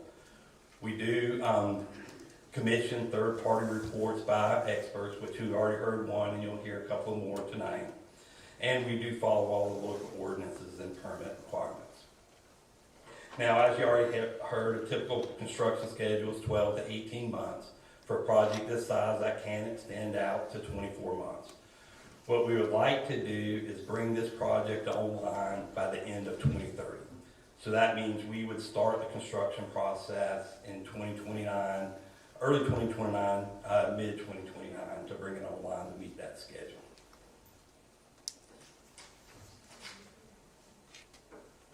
So as you already heard from Mr. Addison, the proposed use is consistent with the current zoning, is consistent with the Anson County zoning ordinance, and is consistent with Anson County's general plan for development. Now, real quick, before we get into solar panel safety and battery safety, I do want to recognize or state or communicate the equipment setbacks. We are conscious of noise being a concern with neighbors and the community. So what we've done is we've cited equipment that generates a noise far away from residents and the property line. As you can see, or as you can read, the batteries would be located, batteries in the substation would be located approximately 3,000 feet from Pleasant Grove Church Road. They'll also be located 3,500 feet from the nearest resident. The inverters, the only other equipment that generates noise, will be 850 feet from Pleasant Grove Church Road and 1,100 feet from any occupied building. So noise dissipates with distance, and distance is the best mitigation measure. Noise also dissipates with topography and vegetation. So when you're about 200 feet away from these noise sources, the battery, the substation, and inverters, little less than a football field, you would not be able to hear their equipment above background noise, above background sounds. So in here, we're going to be approximately 300 feet, or 3 football fields, 900 feet, a little less than 900 feet away, so the public would not be able to hear this equipment operating above any background noise. Now you can also see the distance for the solar panels will be 100 feet from the property line and 500 feet from any occupied buildings. So solar panels do not generate or emit any noise, so typically this is not an issue for solar panels.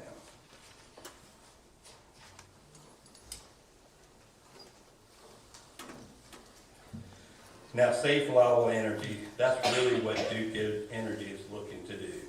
And safety is paramount to Duke Energy operations. It's not just for our employees, but it is for the community. You know, we are a leader in safely operating existing assets, as well as safely operating and advancing new technology. We currently operate 12 solar sites and 4 battery sites in North Carolina. We have an additional 4 battery sites that are planned to come online by the end of the year. We have over 10 years of operational experience with no safety issues to date. And as we'll discuss, you know, these battery and solar sites are designed, constructed, and operated to be safe. Also, we are subject to very strict decommissioning requirements at both the state and local level. So we have some to Anson County. We will have to get a plan approved and submitted to the state of North Carolina DEQ. We are required to provide financial assurance to ensure the site will be fully decommissioned at the end of its life. And in North Carolina, we're also required to update those plans at cost every 5 years. And if necessary, update that financial assurance. So we've already mentioned the third-party consultant reports, and in the following slides, we'll talk about solar panel safety, battery safety, which will include a discussion on the local coordination and education with local first responders. So here it gives a pretty good image of where we have operating solar sites, where we have operating battery sites. In addition to the 12 battery sites currently in operation, we have 21 solar facilities in the work that will be coming online between now and 2030. In addition to the 8 battery sites that are planned to be operational by the end of the year, we'll have an additional 24 coming online by 2034. So it's clear to see that this technology is currently being deployed across the state. And you can kind of see how dispersed it is. It's located in numerous counties within North Carolina in both the Duke Energy Progress Service Territory as well as the Duke Energy Carolina Service Territory.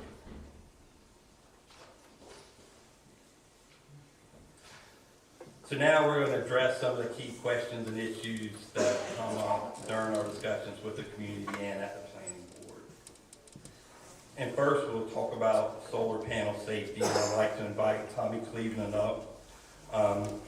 As you already heard, Mr. Cleveland is a licensed engineer in the state of North Carolina and has conducted health and safety assessments for over 60 solar projects.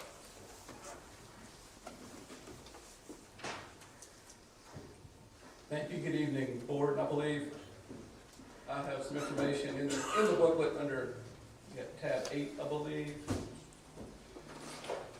that has a copy of my affidavit and my report. I can introduce myself and then give you just a summary of what I looked at in my reports. I'll try to keep my comments brief.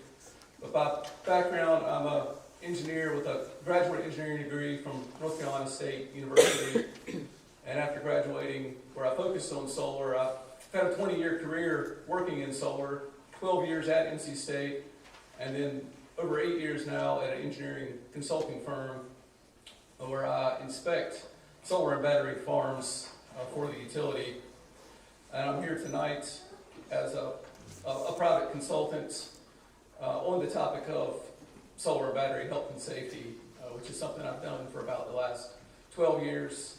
While I was at NC State, I was at a research and teaching group that focused on solar. And so when the first multi-megawatt projects in the state started to happen, questions about health and safety came to me. And I looked into the topic and wrote a NC State public education paper on the topic of photovoltaics and health and safety back in 2017. That's been widely regarded across North Carolina and across the country. And since then, I've continued to stay up to date on the latest topics in research and industry on health and safety. Mr. Chair, at this time, I tender Mr. Cleveland as an expert in health and safety and impacts of solar and battery facilities. All right, thank you. I plan to just speak briefly about. Just to confirm, this is there is in tab 8 of the binder, there's an affidavit titled Affidavit of Tommy Cleveland. Attached is your resume and as well as your health and safety report by you, where you're listed as the author, dated I think November 13th, 2025. Are these true and accurate copies of those? Yes, those are. And I was asked to take a look at this project and prepare this health and safety assessment report, which is what I've done and what you see there in the project or in the folder. It looked at both any positive or any potential negative health or safety impacts of the project as it's proposed. So obviously considered what is proposed, the equipment proposed, and these large setbacks for this project. In terms of a positive benefits, I find that it's going to have a clear positive regional health benefit in that it's going to produce electricity without producing any air emissions. So that means there's going to be less air pollution in the region, which has a positive public health benefit. But then the majority of the report looks at potential negative health impacts or safety impacts. And I'll list the topics that's covered: toxicity and end-of-life decommissioning, fire and emergency response, electric shock, electromagnetic fields, heat island effects, solar glare, and noise.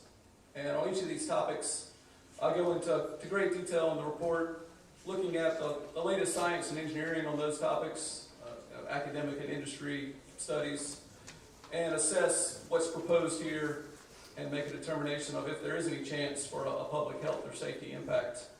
And my conclusion is that on all those topics, there would not be any negative health or safety impacts to the public based on these. I think a strong point of evidence is, even though there may not be a real local large project like this, there's lots of projects that are multi-megawatt across the state and across the world with very similar technology. Just in North Carolina, there's over 700 multi-megawatt solar facilities. And in my work, I've been to inspect over 100 of those, so I'm very familiar with them. Many of them have been out there for over a decade. So we've got a lot of good field experience in terms of scientific industry on what happens in the field over time. And so that gives me the confidence to make that conclusion that there won't be any negative health or safety impacts. And then to be more exact, the way the ordinances weren't worded, the proposed project will maintain the public health, safety, and general welfare. That's all I wanted to present right now. All right, are there any questions for Mr. Cleveland? Outside of those particular topics that you covered, are there any other health concerns outside of those topics? I know those was right. That's what I covered in the report, but the idea of the report is it was exhaustive of concerns that I've So those are all the health concerns that could come along with a project like this? That's right. Yes, sir. Mr. Chair, would this be appropriate time to cross the minute? Yes, if you may. May it please the board, my name is Aaron Bates, I'm a local attorney here in town as well. I have had the opportunity to review this health and safety assessment report that I believe that Mr. Cleveland has filed. Just on the first page of this abstract, it says the battery equipment will occupy a tiny portion of the site's footprint and provide many benefits to the electric grid. The tiny portion that Mr. Cleveland is referring to there is approximately 7 acres. Is that correct, Mr. Cleveland? That sounds great. Yes, sir. Okay. And you touched also more importantly on the air quality, the benefit this could provide as well. Is that Yes. correct? That's correct. Okay, so your testimony today would basically be that removing over 1,000 acres of trees, which are actively, I guess, removing carbon dioxide from the environment, would have a positive impact on the environment and air quality? Yeah, net, when you compare replacing that with solar, yeah, solar has a dramatically more positive benefit on air quality, both in terms of carbon dioxide and other pollutants. In your study, though, you do not take into account the removal of that 1,000 acres in carbon dioxide, correct? I don't, I've done that analysis before in other situations, but it's not directly quoted or referenced in this study. Okay. And in this study, I believe you also found that the proposed solar system is likely to remain in operation for around 30 years, is that correct? That was my assumption, yes. Okay. And did you hear, I guess, Mr. Mangum's testimony earlier that his calculations were based off of a 35-year period, is that right? I believe I heard somebody else say 35 years. I can believe you, yes, sir. Okay. And you also have in this report that the lithium batteries, their lifespan is approximately 10 to 15 years, is that correct? Yes. Okay. It depends on the exact product, and they're improving quickly, but that's probably correct. So would they have to, if those batteries expire early, would they come in and replace them, or was that something that would decommission the whole project after 10 or 15 years?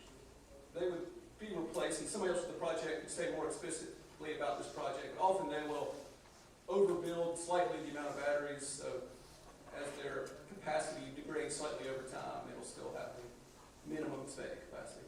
Okay.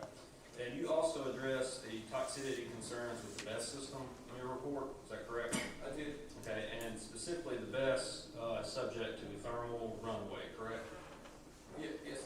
Okay, and that's basically when the system ignites and reaches really high temperatures, and it's really hard to put the fire out. It would start at just a single cell, so it could be very localized to a single cell. And it could expand to larger cells, correct? To multiple cells, yes, sir. And in that event, the smoke or anything that would be emitted from that is toxic in nature, correct? Yes, just like any other smoke. I mean, all smoke is toxic. Well, it's Yes, sir. more toxic in your report than wood smoke, and would be equivalent with, I think, smoke from other plastics. Would that be correct? Yes, not if it was 100% plastic, but plastics and other materials. Okay. Yes, sir, something like that. And it's likely more toxic than smoke from a burning building. I typically said about the same as toxicity from burning building. I don't remember saying more so. Okay.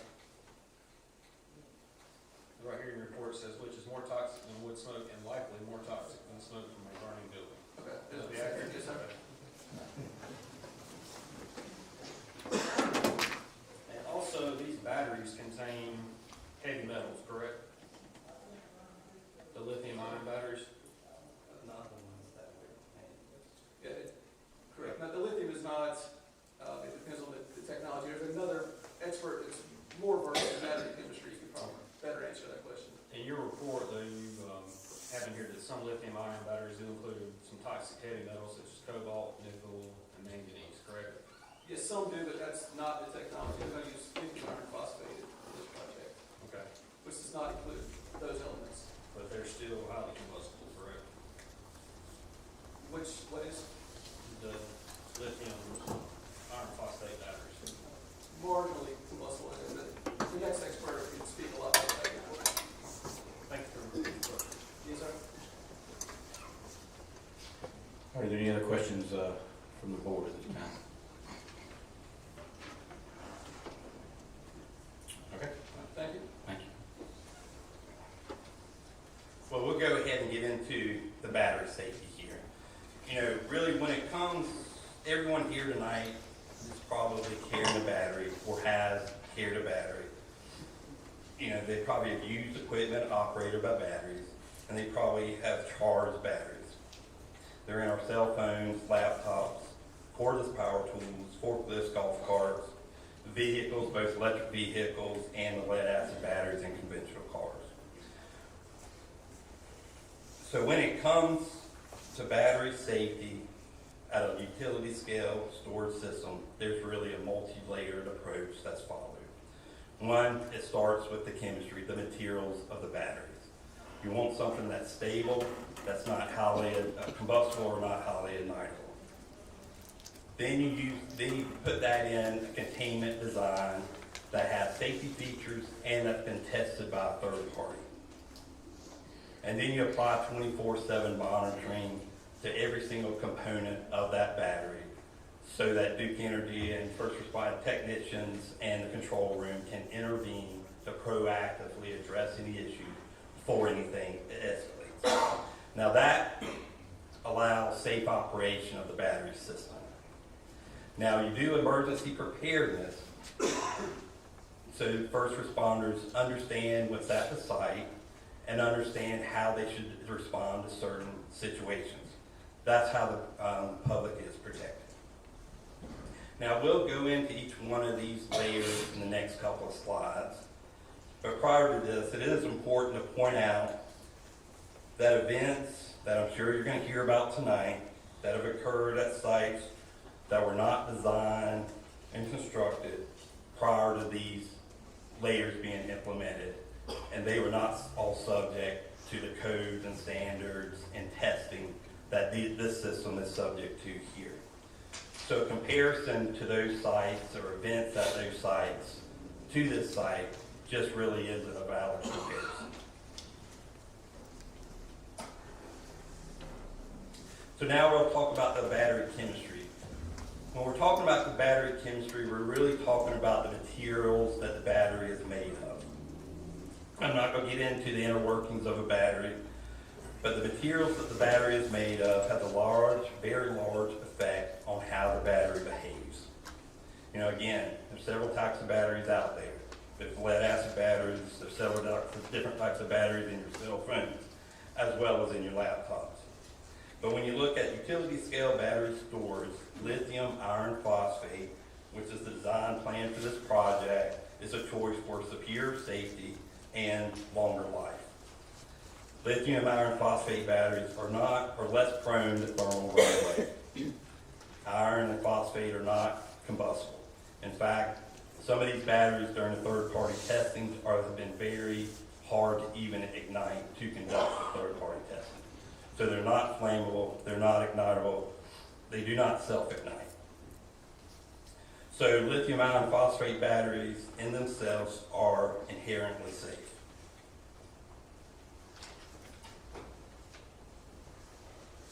Now we'll move to the containment design. You know, starting at the far left is the cell, the battery cell. That's where energy is stored and released. These individual battery cells are connected within a module and a pack. Those modules in a pack are arranged in a vertical rack, and then there's several racks that are assembled within a unit and enclosure to make up the battery. When you look at this system, the individual cell can be removed if it's damaged, defective. The module or the pack can be removed. The entire rack can be removed, and the unit itself can be removed. It's also important to point out that on the monitoring piece, every single piece of equipment is monitored. So we monitor at the cell level, the module level, at the unit level, and at the site level. And we have the ability to turn it off if any of the parameters, operational parameters, are showing any signs of irregularities. It's also important to note that third-party testing that is conducted at the cell level, at the module level, and at the unit level.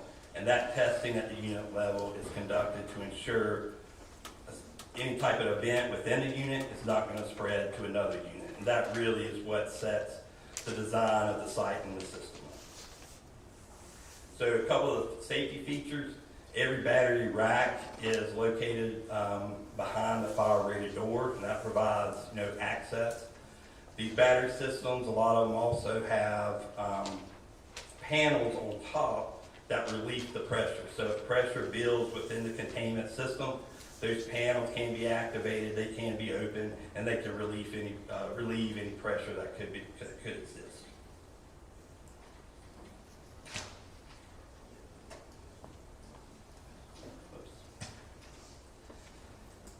Now we're going to talk about 24/7 monitoring. So this is what a Duke Energy battery facility looks like. Now this is at our Allen battery facility. It's about a 50 megawatt facility, and as you can see, the entire site is gravel. The entire site is enclosed within a security fence. Now this is about 3 acres. It's how much is enclosed for this battery system. We typically allocate, somewhere between 7 to 10 acres in order for us to have sufficient room to site these batteries within the project footprint. So generally, or what's been done, they're occupying the land of about 3 acres. Now, our battery facilities are monitored 24 hours a day, 7 days a week, 365 days a year by trained personnel. Each battery enclosure is equipped with sensors such as temperature, gas sensors, vibration, smoke and fire detectors, and several other operational parameters that the operators can use to identify and address any issue before failure occurs. So all these set parameters are well below the percent where an issue may or may be created. So they can act, they can shut it down, they can dispatch a technician. It's also important to note that if we lose communication at this site, everything shuts down and a technician is dispatched.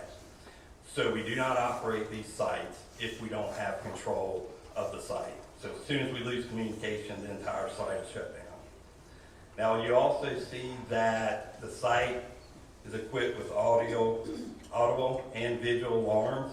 That's really there to alert on-site personnel of any issues. It's also there to alert any emergency first responder that might be responding to the site. And you can see there's an example up there on the left-hand side. The sites also are visually monitored with cameras throughout the site. So our operators have visual line of sight of the entire battery facility.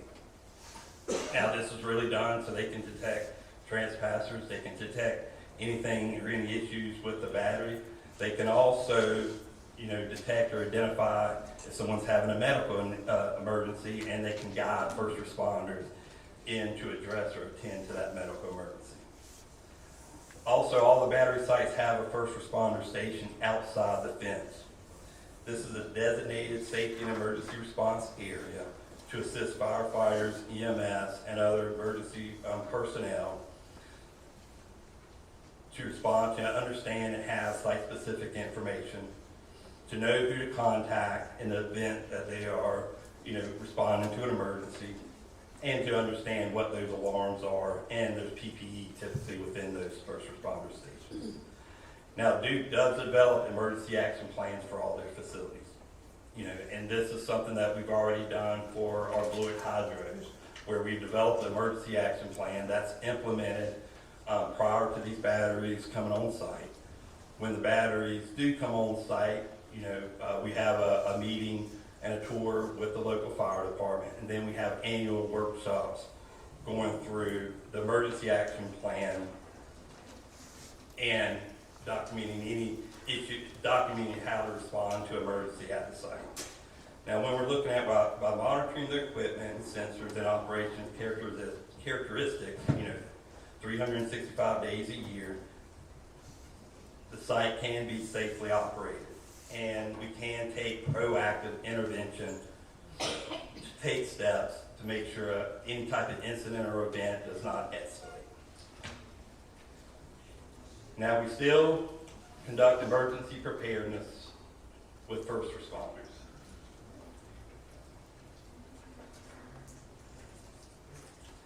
Now, we do not ask first responders to respond or address any issue with the batteries. These batteries are designed, for one, to not have an issue. They're monitored to be shut down prior to having any type of issues or any type of irregularities creating an issue. And then they're designed to be safely de-energized if an issue occurs. So first responders will not be asked to respond to any type of incidents or address any issues with the batteries. The first responders will be asked to respond to any type of medical emergency issue absent the batteries. So we do this training so emergency first responders know or familiar with the alarms, know who to call to ensure the site is safe to enter, and then know that they can be guided to any type of medical emergency. They also will be required to maintain the perimeter of the site to make sure there's no people from the public coming into the site, make sure that nothing kind of spreads outside the fence line. That would be the ask for the emergency first responders. Again, we do annual workshops and we do education to all first responders to ensure they're familiar with the site. We also do periodic drills at all of our sites.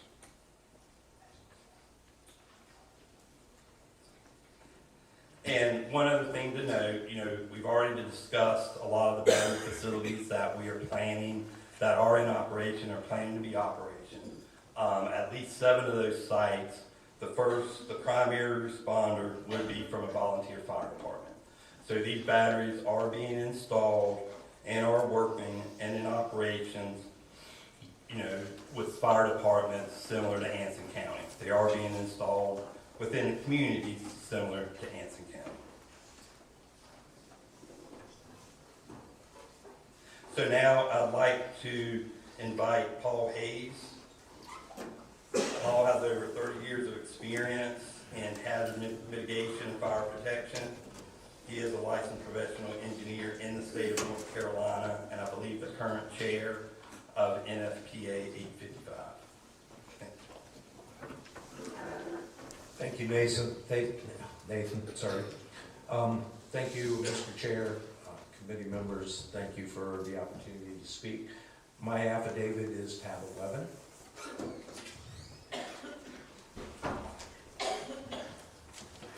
As Nathan mentioned, I'm a fire protection engineer in the state of North Carolina. I've been doing power work for about 30 years. I've been a principal member on NFPA 855, which is one of the codes that was specifically mentioned by our planning director as a requirement going forward. I've been involved with over 20 task groups to define what that code looks like, 300 plus public inputs from myself or my group to update the codes, and as of last week, I officially took over chair of that committee. So what does that actually mean? We've got about 80 people on that committee, so my role is now to herd cats for the next 3 years of the cycle. So intimately involved with what we call large-scale fire tests. I've seen at least 20 containers burned up close on purpose. I've also been behind the scenes of most of the large-scale fire tests. Our large-scale fire failures that you will probably see or talk about. I'm more than willing to answer questions on those as appropriate. We learn and develop the codes on the backs of, unfortunately, failures. So we look at those, we learn from them. We're in our 3rd cycle. That code was just published September. One of the things with the state of North Carolina is that cycle of adoption tends to be behind. At some point, I guess you get to put me in as an expert, or otherwise I'll just keep going. So at this time, I'd like to Mr. Hayes as an expert in battery design and fire safety. Thank you. And Mr. Hayes, just to clarify, there is an affidavit it's titled Affidavit with Paul Hayes in tab 11. Is this a true and accurate copy of your affidavit? It is. Thank you. So my part of my job is to look over the shoulders of Duke Energy, to support the fire department, to understand what the codes mean, what the safety means, what best practices. Obviously, one of my recommendations you guys put in there, recommend to Duke and to the committee, is that we adopt the most current edition of 855, which was the 2026 edition, even though the state has not adopted that code yet. We're working off the IFC International Fire Code 2021, which honestly doesn't have a whole lot of stuff about batteries in there. So best practices are in 855. There is a number of other requirements in there that he's mentioned, the listings, the testings, and so forth. Emergency response plans is a big part of that as well. So if done correctly, most of the industry is already moving towards adoption of those codes, knowing that they were coming. These sites can be operated safely. But most importantly is the protection of our first responders. I want to keep in mind that a BESS, battery energy storage system, is a piece of equipment. An asset is not worth a life. I'm going to repeat that. An asset is not worth a life. So what does that mean? I know there's a number of questions. I get them all the time. I'm going to propose them here real quick. I hear these comments and/or questions. You can't put out a battery fire. It can reflash. Water runoff will contaminate the groundwater. Smoke is toxic. A fire can spread throughout the whole facilities. Fair questions? It's the type of thing that I hear, that I get asked all the time. So, can a battery fire be put out? Well, when a battery fails, it wants to expend that energy in any way, shape, or form. It wants to get rid of everything. No different than your phone, a battery in your house that you use for equipment. If it fails, it's going to heat up. It may go into fire, it may not, but that energy wants to get discharged. So, one of the reasons under the code why we do not put out a fire is to let it burn. It seems like not necessarily an intuitive method. Well, why wouldn't we fight a fire? Firefighters are trained to put out fires. But ultimately, we want to expend that energy. So a couple things happen. If we do not fight the fire, the event is over quicker. We do not have stranded energy, means that we still have live batteries in there. It can be jeopardized when they try to take it apart. It does not reflash because we cool the battery down, but it still wants to get rid of that energy, so it's going to reflash. We don't contaminate groundwater because we don't put water on it. And most importantly, again, we do not jeopardize life and safety. So if we don't engage with that unit, we let it burn, we manage the incident, we observe and contain, protect exposures. That is the purpose why the code is written the way it is now. We do not put water on it. A lot of the events have been prolonged in the industry. You see them burning for a very long time. Why? Because they put water on it. Water and batteries do not mix. In fact, it can cause more damage and more batteries to fail. So that's one of the reasons why we don't have water runoff contamination. You may have water available to protect exposures if needed. But ideally, one of the things we put in the code, there was a comment a little earlier about, well, what about single cell failure? There's a lot more UL listings besides the 9540 that we had in there. It's up to me, our group, to provide that information to you guys. So one of the requirements of a UL listing is to minimize propagation. Industry has done a very good job of not seeing a single cell failure progress to a bigger event. It tends to be over very quickly. It does not propagate. You do not hear about it. It does not make the news. We wrote in the code what we call a large-scale fire test. What if there's an event that overwhelms the inherent safety measures built into the container? Lightning strike, water intrusion. Those type of things are going to bypass the safety features and create a bigger event. Most of what you've seen out there in the world from those fires, we say, okay, the battery's the victim or the villain. More often than not, the batteries are the victim because of some other event that happened that caused it. There are some older systems that have burned because older technology didn't meet current codes. They were in a building, they had sprinklers on them, so for a variety of those reasons. But what I will say is you see that the fires from batteries make the news. They show up well while the firefighters are rushing in, people are running the other direction. You got the iPhone crowd sitting there filming it, so they make the news. What you don't see is as the news cycle moves on, what happens the next day? Well, you find out that the event was over in 8 hours. We didn't jeopardize life and safety. Nobody was hurt. There were no toxics off-site. We didn't contaminate the groundwater, and the event's over. But that doesn't make the news. That's not exciting. That's what you don't see. That information is out there, but you got to go looking for it. You know, people go look and see the extreme events. They see the news flashes and so forth, because that's what people watch. But the news event moves on, and that's what we need to pay attention to. That's why I get behind the scenes to ask what actually happened. What happened through that event? How do we improve our codes to protect our people?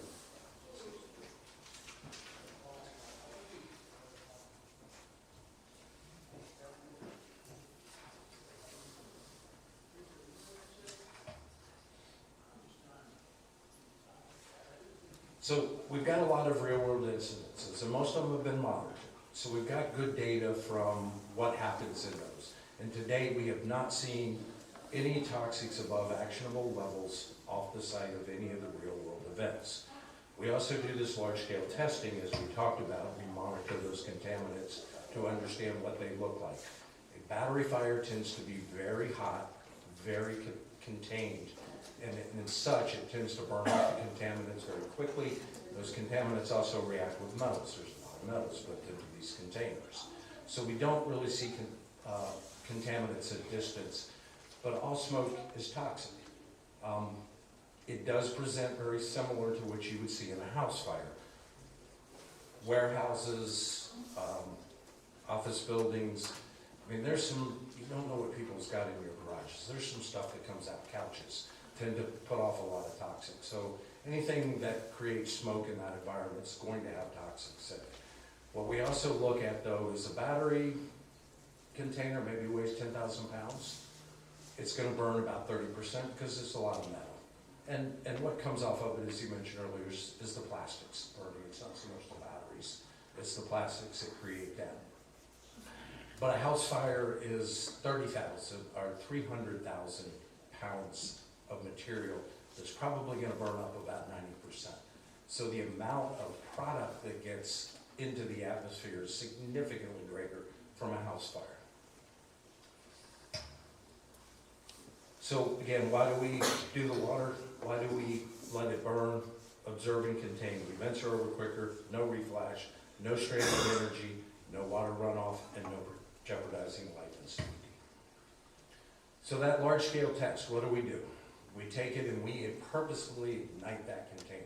We get a fully engaged fire, and then we evaluate, based on the installed configuration, is it going to propagate to the next unit? We look at it behind, we put 4 containers generally in there. The one that's on fire, we populate the other containers with live batteries, fully charged. You put one behind it, one beside it, one across the aisle. Well, the biggest threat is across the aisle because we have doors. So what we want to make sure is we've got adequate spacing across all sides. That one container is going to be contained, that the fire department has faith that if that were to take a significant event, whatever that may be, that we are not going to see propagation through the rest of the field.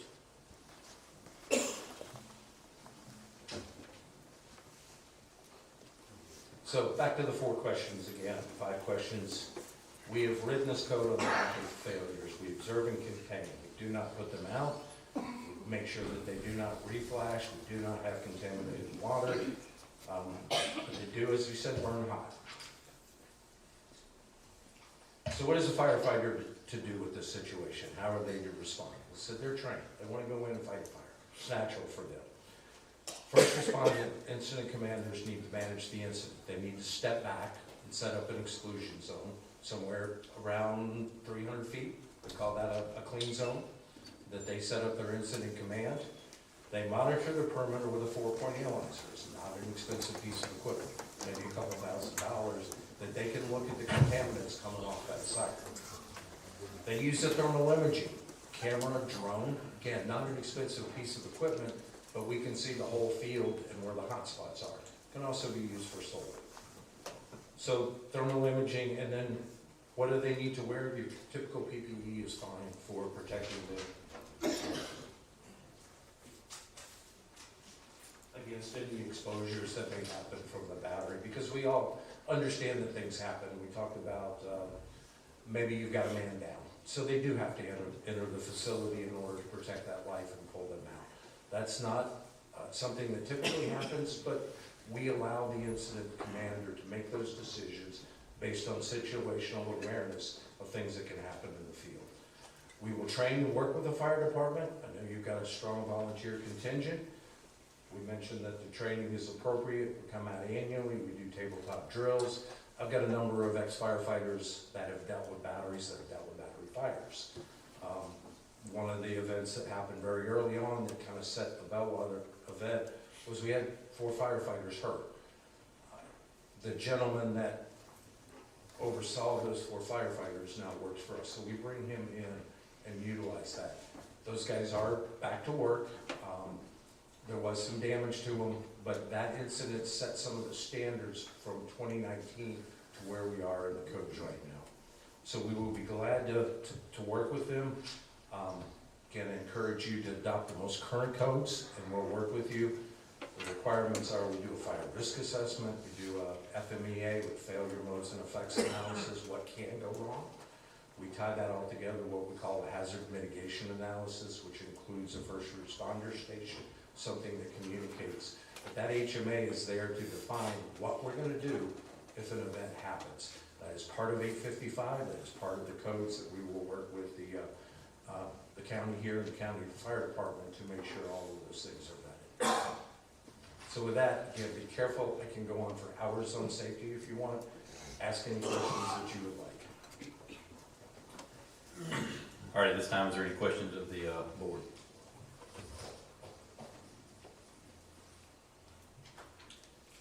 All right, hearing none, I'll open up the floor for any cross-examination. None? All right. Well, I appreciate your testimony. Appreciate it very much. Thank you. If I could, one other note I'd like to mention at this time, because we were talking about battery safety, is that tab 12 of your binder is an affidavit from John Williams. He's the Union County Fire Marshal. It's an affidavit as to his experience. He was not able to make it tonight, so we're providing a sworn affidavit. I'll let you all read it, but the summary is that Duke has provided training for first responders, kids emerging technology. These trainings are valuable. Duke has extensive monitoring. We've heard a lot about all these things. And Mr. Williams states, overall, I'm confident that the safety processes of the facility, this is the facility in Union County, are sound. And based on my experience working with Duke, I believe that a Duke battery energy storage system is operated in a manner that maintains the public health, safety, and general welfare. So with that, I'll hand it back to Nathan. Thank you.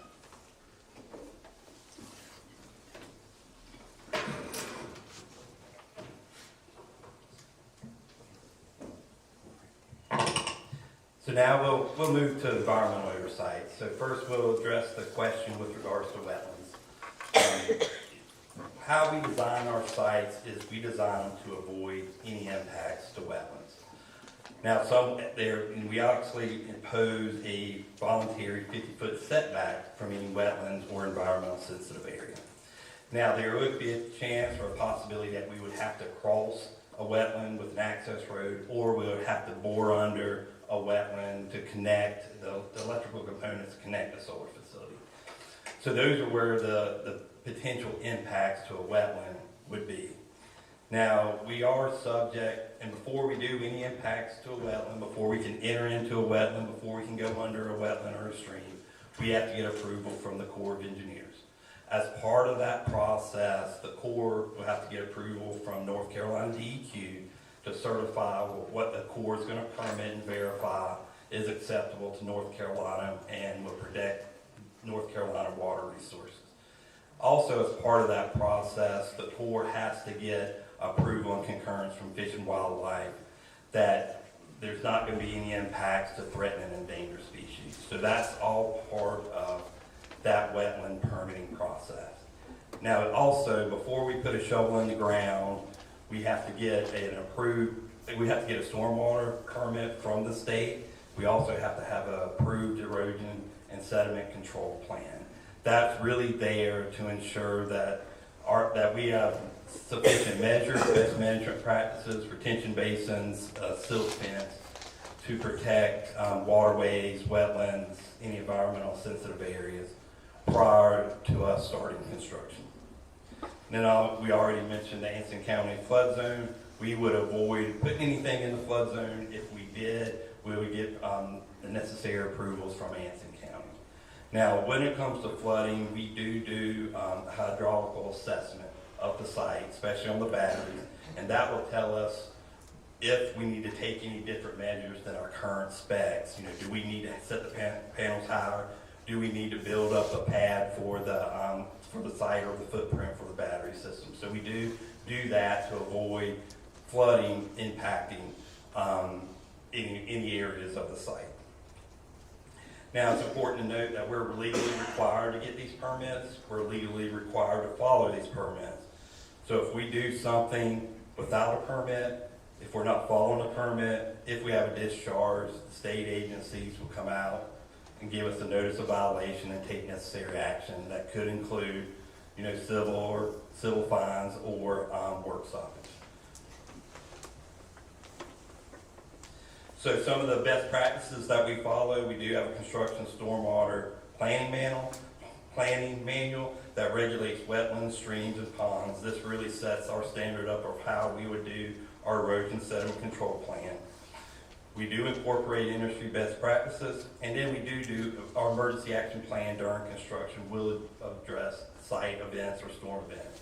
Basically, what steps would we need to take to prepare for a storm to ensure that there would not be an impact to waterways from any of the storm runoff. So this kind of gives you an idea of some of the steps we take. In the image, you can see kind of the areas outlined in blue. That's what our preliminary design for our retention basins would be. These are really based on topography of the site, and what they're really doing is ensuring that any runoff from the site would be collected and controlled within one of those basins before and treated before flowing to any waterways. So right now we got an estimated of over 30 retention basins that would be required for this site. We also, with regards to wildlife, we have wildlife corridors that follow the natural stream channels along the property. These areas would not be fenced off. So that will allow wildlife to traverse and cross the property in 2 or 3 areas shown on the diagram. And one of the other things we do with regards to stormwater is we really try to establish vegetation quickly. So as soon as we start doing land disturbance activities, once we get the site to grade, we try to establish that vegetation. So that only helps us out with regards to stormwater control. And you can see that photographs in the bottom right, that is a picture of a retention basin. So they do have baffles in there that kind of treat the water for sediment to avoid any sediment from going into one of the streams or wetlands areas. Now we'll move to prime farmland. So we did pull the report from the Natural Resource Conservation Services based on the soil survey.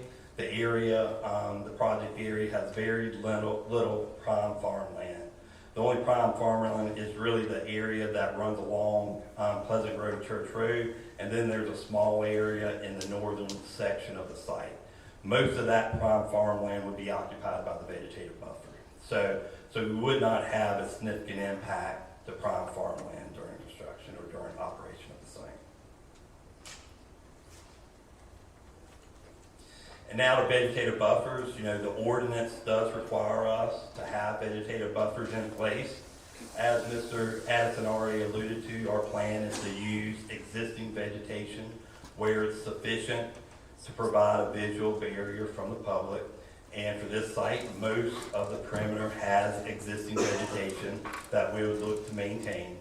The 2 areas where existing vegetation currently is not sufficient are shown in yellow on that diagram. There's an area on the northern edge, and then there's an area about a half a mile on Pleasant Grove Church Road. That's where we would look to establish the double row of evergreens to ensure that there'll be a visual barrier from between the project and the public. So with that, I'll turn it over to Mr. Ryan Shively. Ryan is a certified real estate appraisal in North Carolina and has been since 2006. Mr. Gregg, we have one question from board member. Yes.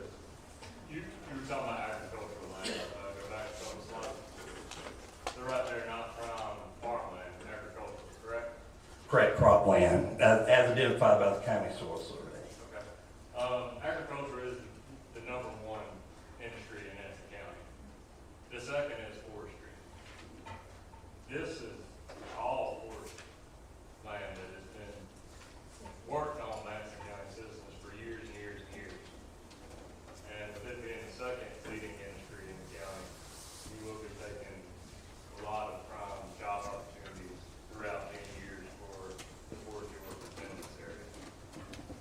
Yeah, this is currently owned by a timber investment company. How they plan to manage this land is unknown.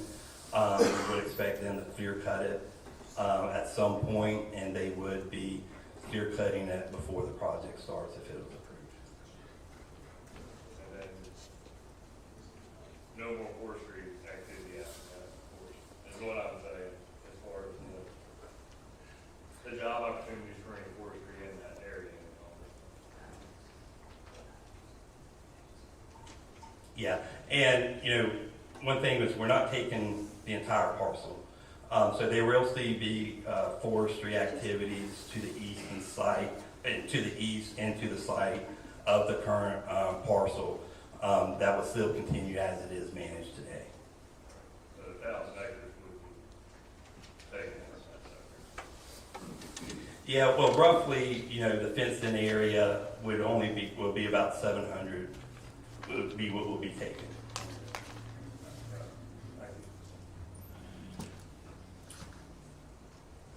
But a lot of the land that you leave, the vegetation you're leaving it for the vegetation purpose where you don't have to sit there and spend extra money for those 2 roads, correct?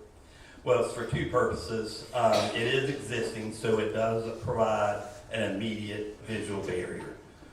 It is more beneficial to the project because you don't have to get that vegetation to grow. So using the existing vegetation provides immediate visual barrier, and that's really the main purpose of what we'd use it for. It does reduce the overall construction of the project, but it's really having that instant visual barrier, which is the benefit. How long will the battery burn?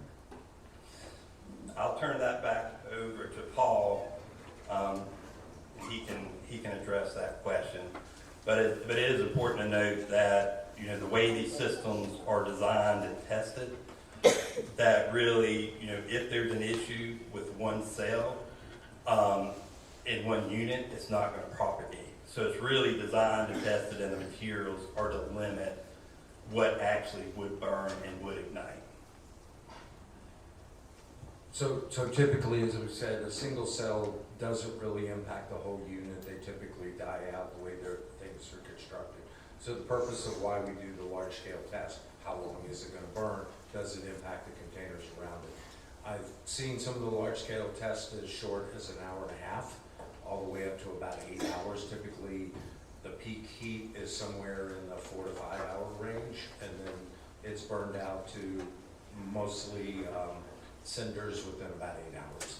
And that's without putting any water on it or without impacting or trying to fight the fire. That's just letting it go.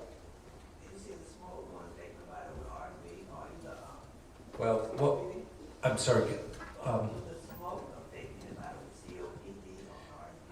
Well, what we have to work off of is the contaminant levels that are designed by the EPA. What are the actionable levels? What we can't define is what is the health of the people that may be a mile, 10 miles, or so forth. So what we look at is those actionable levels as set by, OSHA and standards. We don't see those off. I would say that any smoke would probably impact that type of person, whether it be a campfire or a house fire or a warehouse. This is just a hypothetical question. If a bird hit it, what would happen to it? Or will anything happen to it? These are built very much like containers that you would see, like shipping containers. So they're very robust pieces of equipment that are protected inside there. They're also made to weather standards. They're also tested to what type of environment, cold, heat, earthquake. But they are typically waterproof, that you would not see any water intrusion. It would just run off like any other piece of equipment. So if it gets scratched, would that affect it anyway? It wouldn't, no.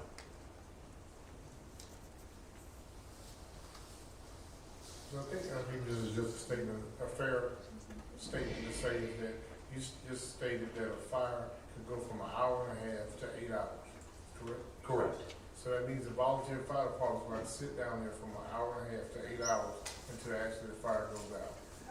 Typically, most of these sites are going to release the fire department once they're sure that it's contained, that we're not going to see spreading. There's no reason for the fire department to sit there. They can, but we wouldn't encourage them. They can be released from the site because we're gonna hit that peak early on, and then it's gonna drop back off. And that's why we also have that large-scale fire test, so we can inform the fire department of what a failure is gonna look like and how it's gonna progress. And just one point on that note, Duke Energy will be dispatched, and more than likely Duke Energy will be at the site and dispatched before the fire department even is there. And they will stay on that site until that situation is completely resolved. So even if we gotta do rotating shifts, there'll be someone from Duke Energy at that site throughout the whole day. Typically what we call an SME, subject matter expert. I mean, I've seen enough failures out there where the fire department shows up, say, yes, it's on fire, see you, call us back if you need anything. So I would not expect them to have to engage for that period of time. And so there's also the potential that a call wouldn't be made to the fire department. So there's a couple of different pathways that we have for communication. One, as they mentioned, is what we call the ROC. It's a remote operating center that monitors the health of those batteries, and if anything goes south, it's communicating. The other thing that we put in place is that first responder station that aggregates all the signals from all the different containers to a point up front. There is also a dialer to a monitored, it is through the UL listed fire system. It would be a dialer back to a central fire command center that would contact the fire department on an event. So we actually have two different pathways that we follow to make sure that communication happens. And, all these systems and these batteries have sensors, equipment monitors, and fire and smoke detectors. So as soon as something alarms at the central command center, they'll be dispatching someone from Duke Energy, and that controller operator will be taking action to ensure that doesn't escalate. So your question is, could there be an event and the fire department is not even called? Yes. Yeah, and that's what my understanding of it was. We could have a technician there, a technician could look at it, remotely it'll be shut down, they can observe it, they can have, people on site to watch it. And if it isn't going to be anything that's escalating, if it isn't going to be any type of situation where there needs to be medical attention or the need to set up a perimeter, there would be no need for first responders to respond. But you said earlier that they're roughly gonna be 45 minutes away, so it could be a fire that's burning for at least 45 minutes before one of your technicians get there. Well, actually, we would know if there's any incident within that cell itself. So we will be dispatching someone if there's any irregularities in that cell, then that could cause a problem. So we would have someone there more than likely before any incident or event could occur. But 45 minutes. Yeah, and then they would respond. And may I just add, we talked about the inherent safety features of the battery system itself. The system is designed with a monitoring system that it's going to shut the equipment off before a fire occurs. By default, passive, no manual interruption. So if the temperature goes up, if smoke is detected, if the state of discharge anything exceeds normal operating procedures, it's going to shut off automatically. Then we have cameras on site to visually verify if there is an event. So yeah, that 45 minutes is a minimum standard of a response time. We're going to know and interact well before an event occurs. Like Nathan said, we've got 10 years of operational experience. We haven't had an incident at the battery facility to date. This equipment is routinely designed to proactively step in before incidents occur.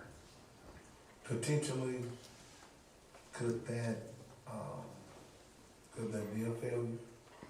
Just potentially. For sure, right? Like I said, I mean, I know it's created to shut itself down, but could it potentially fail and there's an ongoing escalation? Sure, act of God, lightning hazard, earthquake, certainly. But again, the facility, each individual container is then designed and tested that if it were to fail, it's not going to spread throughout the facility. It's designed and tested to stay within that point.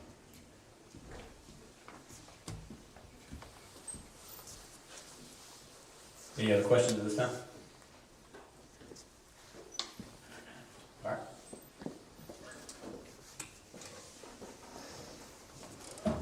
This one we have Mr. Shea, appraiser, comment.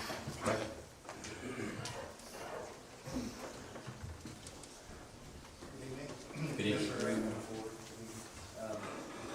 So there's an affidavit in your binder, I believe item number 7, and the report is attached, and this is a true and accurate copy of the affidavit.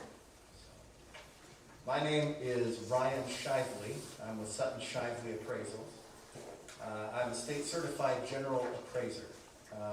I have been appraising for 18 years and have appraised commercial and residential properties in the state of North Carolina for almost 10 years. I hold MAI and SRA designations, which are the highest commercial and residential designations put out by the Appraisal Institute. The designations require significant additional peer review, education requirements, national testing, and as an appraiser, I like to mention I'm governed by USPAP. So that requires me to be impartial and objective and independent. And, Mr. Chair, at this point, I would ask that Mr. Shively be admitted as recognized as an expert in property appraisal and valuation impacts. Okay, thank you. So I've signed the report and confirmed the findings for the proposed Anson Solar Project. And earlier there was a paragraph from the conclusion, which is on the letter of transmittal.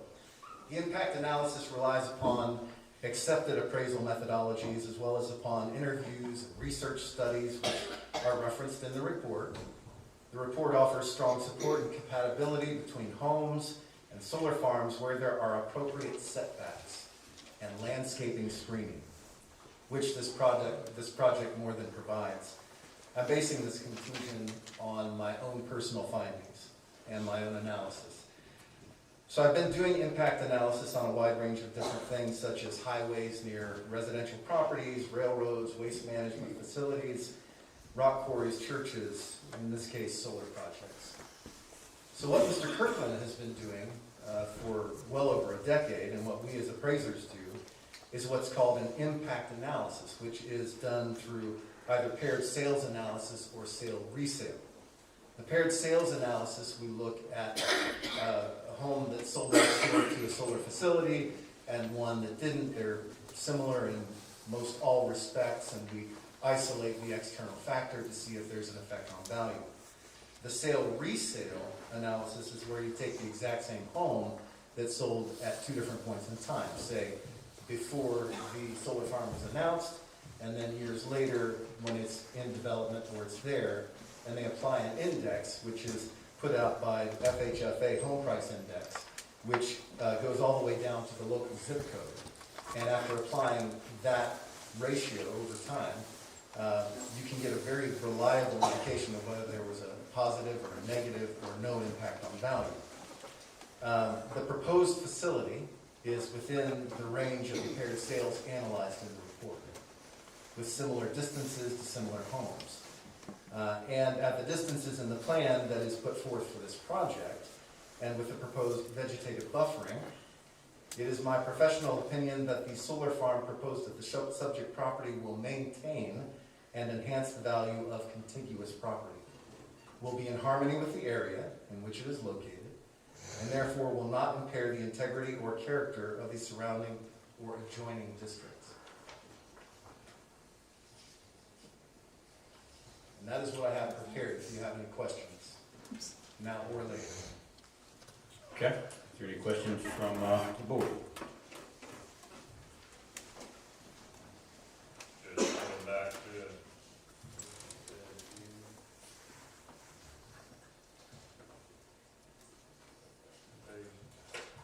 It says similar solar farms, similar areas found 100 counties not to have substantial injury to a budding or adjoining property. What is the definition of substantial? So there is, yes sir, that's a good question. There's a margin of error that we consider typical market imperfection, and we typically refer to that as about 5%. right? And in the report, it does mention that in rural areas, you know, if two appraisers appraise the same farm, you can have value opinions that vary 20%. But in this analysis, the standard is within 5%. And you'll see that there are outliers in certain cases. We try to verify every single sale, and by verification we mean they appear in public records, we've interviewed a party to the transaction, whether it be a broker or in the MLS or some other data source. We've interviewed those participants to verify the data, and then applied adjustments and tried to measure any impact.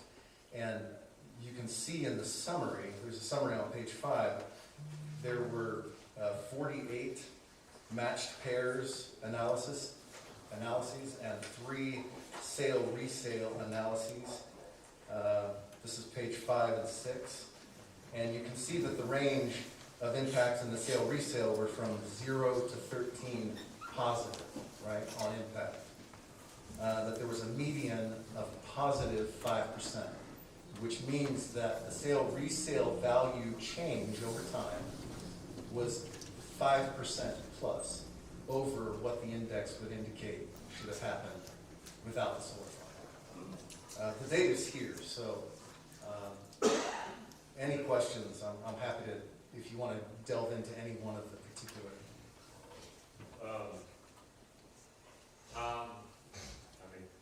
See if I can word this correctly.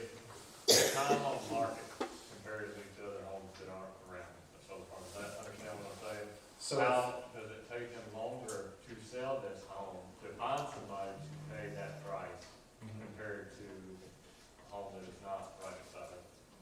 The best way I know how to answer that is that typical marketing periods for a healthy, balanced market are between 3 and 6%, or you say 3 to 6 months, right, of marketing time.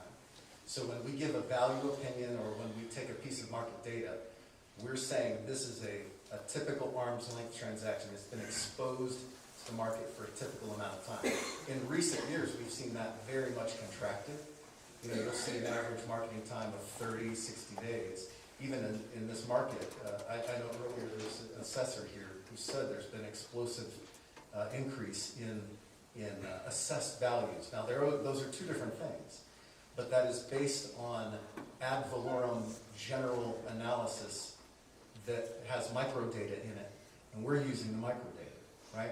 So to answer your question, we didn't note longer marketing times outside of the typical, so, which is anything between 3 to 6 months for a residence and anywhere between 6 months to a year for something non-residential.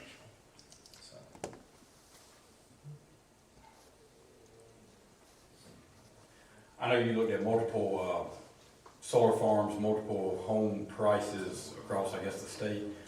Have you looked at this exact tract? Have you looked at the exact surrounding homes and values of these exact? Yes, we always do that, but the challenge becomes time, right? Because we only get data if things sell. And in a lot of rural areas, things are not selling quickly. So the data in these reports has been accumulated over decades, right? So we revisit this constantly. In fact, this becomes a new data point that we revisit to come back to. Not just for the solar, but for the battery as well. Any other questions for Mr. I have a question. In his statement, he said that in his professional opinion, proposed certain property will maintain or enhance the value being beside the solar home. What do you mean by enhance? I have to put the question back on the asker because I'm speaking from a value perspective, so therefore it's maintaining or increasing over time. As I just stated with the sale-resale, we have a median of 5% positive over time. That's an enhancement from a value perspective. So you're saying having a solar farm beside your property is going to raise your value of your home? I'm saying there's no damage, right? Therefore, it's a semantic thing. I take the question, right? I have to stay in my lane as an appraiser, and I know it sounds ridiculous, right? But as an appraiser, I'm saying there is an enhancement or a maintenance of values, says the data, okay? But what is the data saying it's going to enhance, because you're being beside the solar, it's gonna increase the property value? Where's the data? Okay, can you repeat the question? What you just said, make the enhancement, being beside the solar farm, Right. it's gonna enhance the property value. I'm not here to make guarantees. I can't say your property value is gonna go up, and I can't guarantee it's gonna go down. But what I can tell you with absolute confidence is that for every anecdotal story you'll hear about someone saying, oh, this is gonna hurt my home value. Oh, this is gonna tank the value of the area. You have an adequate number of buyers for whom that means nothing, or it is a positive, for whatever reason. And that's what the data is telling us.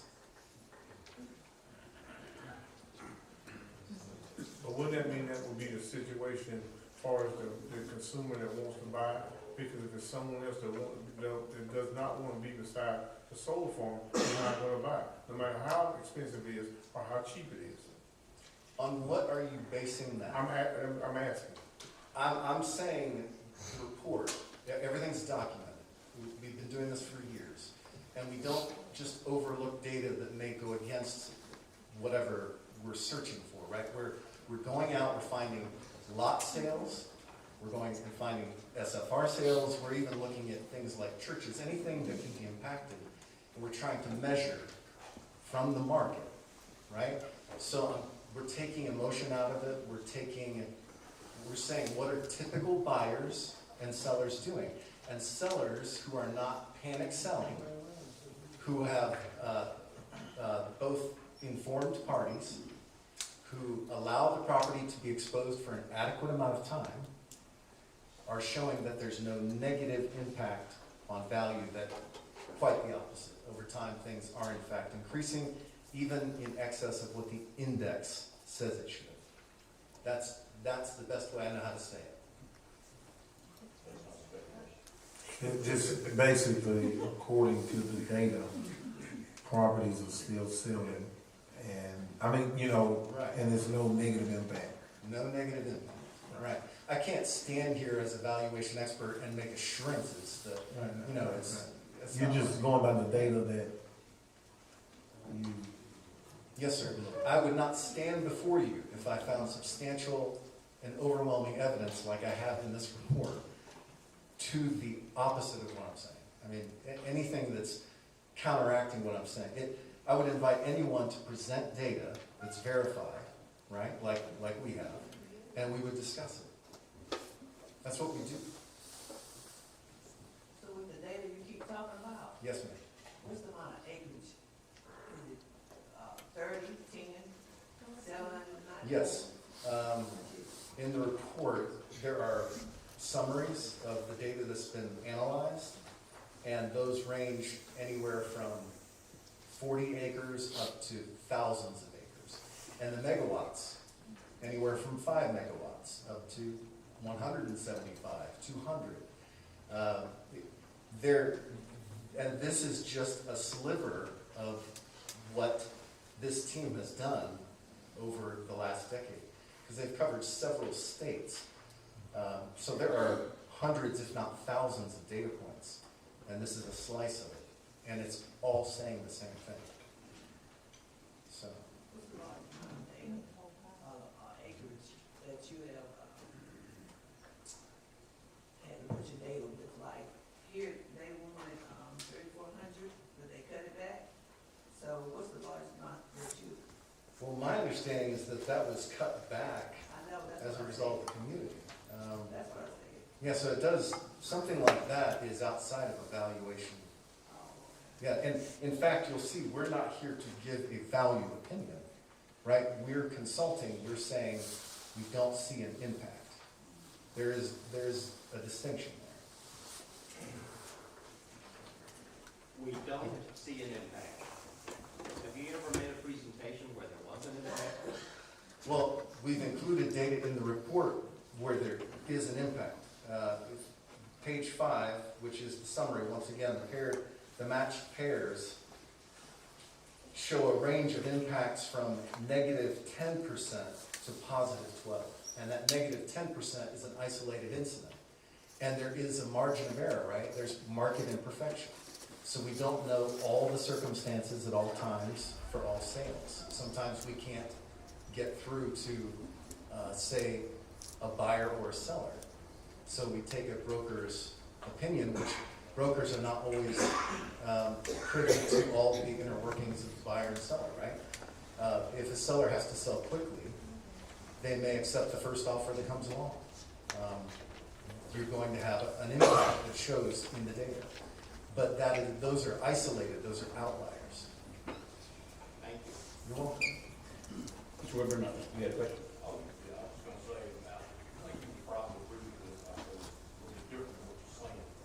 And we're talking about data. You can have data for anything. Yes, sir. Absolutely. And anything along what kind of line. But regardless of how much data you've got, it's not gonna say what's gonna happen in this particular situation. It's gonna say, this is what happened over a period of time. But as to what happens in a particular situation, it may or may not apply, because you may have an outlier. Is that correct? I'm not sure I understand the question, I'm sorry. I'm saying you've got data on it, but anything, it could be over a period of years, number of happenings, and this type of thing. You say, the data says this is what should happen under these circumstances. No. The data is factual.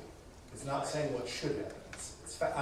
I didn't come to this and say, oh, I have a hypothesis, right? I'm going to prove. That's not at all my attitude. I would be violating the premise of my training as an appraiser under USPAP, where I will remind you I cannot advocate. As an appraiser, I am forbidden by law to advocate one side or another. If you hired me to do the same analysis, I would stand before you and give you the same exact data. I hear you. The same exact response, my professional opinion based on facts. Right. And I understand that. What I'm talking about is the real world. Okay. This isn't, you're implying that this isn't the real world. What I think you need to say is that in the real world, we have an emotional response to having solar panels out our back door. As a human being, I fully sympathize with that. When I watch the character of an entire landscape change, right? But again, when it comes to measuring market forces, I'm not finding any cause for alarm when it comes to property values. That's what I'm standing here saying. Based on your data. Well, based on everything I do every day. I mean, I am an appraiser. So every day someone hires me to analyze something at a point in time. And that's what I've done. Thank you. Any other questions for, is it Shipley or Shapley? Shapley, all right, thank you. All right. Hearing none from the board, is there any cross-examination? All right.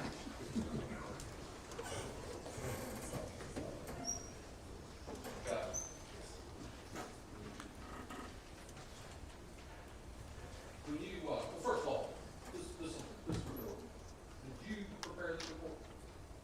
I did not prepare the report by myself, no. This is Rich Kirkland, yeah, and myself. And what you're testifying is from data that's contained within the report? Correct. As part of the report, that there's a study of a number of, what's called matched pairs. Yes, sir. Explain what a matched pair is again? Yes, a matched pair is you take two properties that are similar in all respects except one. That's ideal, right? And you find if there's any difference from a variable. So I have two houses that are very much alike in a neighborhood where homes are similar. One is next to a solar farm, one is not. Right. I'm measuring. And there's data that you consider. Yes. Yes. And in fact, your report on page 84 has a list of data that you took into consideration, or this report took into consideration, looking at these 20 comparables, correct? Correct. And part of that is 1 mile radius data. Demographic. Demographic. Yes. And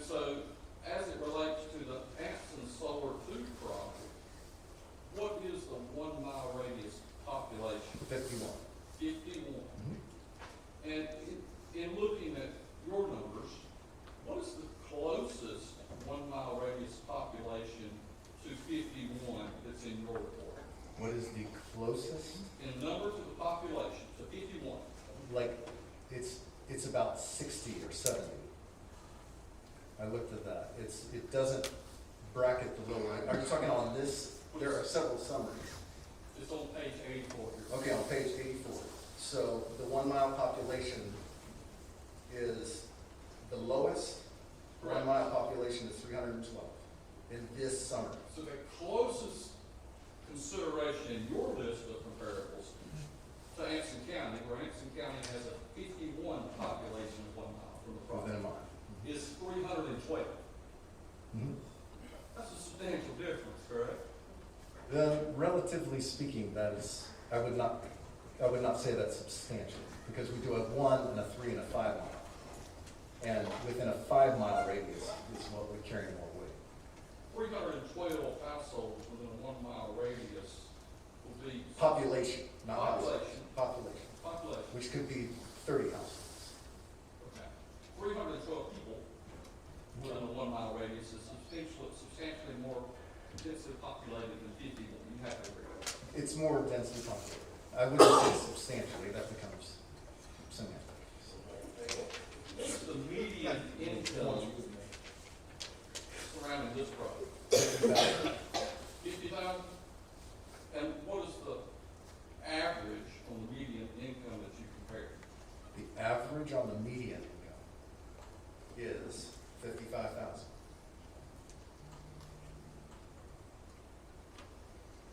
I mean, these are all rural areas, so. Yeah. And you have the average house value within 1 mile radius, correct? I'm asking. We have it? I'm asking, do you have that? Is that available? Well, yes. It's in this, right here, on page 11, And the same page. or 12. Yeah, on page 12. What's the average value of a house within a mile radius here in Anson County? Well, it's a range, but it's 168,750. Is that overall or just in proximity to the property? It's within a 1 mile radius. Right. This is Esri data. This isn't, we didn't manufacture this data. Yeah. Are you aware of what the average home value is across the county? Countywide, Anson County.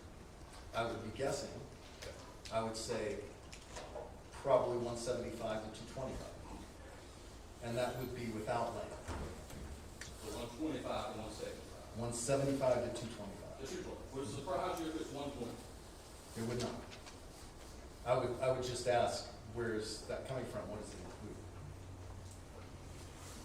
It looks like your average value that you're using is 210,000. My average where? Value of a house in proximity to the site. Over your 20 comparables. Can you point to the page? Page 84. Page 84. Okay. That's- When you say my average, you're making it sound like I'm the one fabricating the numbers. Like, that is the average of the data we rely on. You have a line called average, correct? At the bottom here, under median average housing unit, it ranges from 99,000 Read the line that says average. to 369. The average is 210. Okay. So you're comparing, your 20 comparables are in locations where the houses are valued at 210,000. Whereas in Anson County, it's 125. Part of your report is that you spoke with brokers. Correct? There are broker interviews, yeah, anecdotal. How many brokers from Anson County did you speak to in regards to this project? I personally did not speak to any because I didn't want to, this was done by Rich and Nick Kirkland. So I verified with them that they in fact had those interviews. So when I sign that, I'm signing that I have verified the data with them. Okay. When you verified the data with them, did they let you know how many brokers from Anson County were involved or were included in the 10 that they spoke with? No, and I would invite them to come here and talk to me. I feel like this line of questioning is not, it's not based on sound reasoning. Because here in Anson County, things are going to be lower than things near more populous centers, near metropolitan centers. And since you say that things will be lower, would you agree that perhaps the housing demand in Exton County would be lower? Typically, yes. Would a lower housing demand be a factor to consider in your professional opinion that this project, yours, will maintain and enhance the value of adjoining properties? Please repeat the question. Your opinion is that this project that we're talking about here this evening, quote, will maintain and enhance the value of adjoining properties. Maintain and or enhance. You'll change it now? Does it say,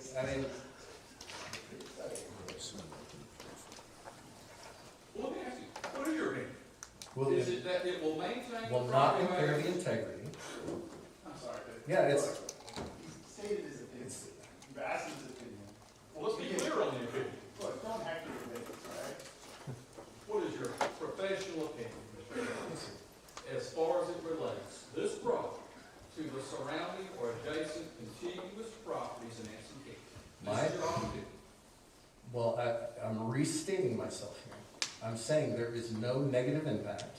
Therefore, from a valuation standpoint, it maintains or enhances values. The gentleman stood up here before saying that people have an opportunity to dispute assessed values. The reason for that is because assessed values are going up. Ad valorem assessments are based on microdata, and appraisers deal in microdata, transactional evidence. You have a population boom here in the state of North Carolina with a lot of new industry coming. Another gentleman's got up and spoke about the need for energy, and these outlying areas are being positively impacted. But please don't ask me to give you a time frame for when that's going to happen. That's not my job. Is visual impact a factor that's used in considering whether or not the properties? Absolutely. And that's why I say with adequate landscaping and vegetative buffering.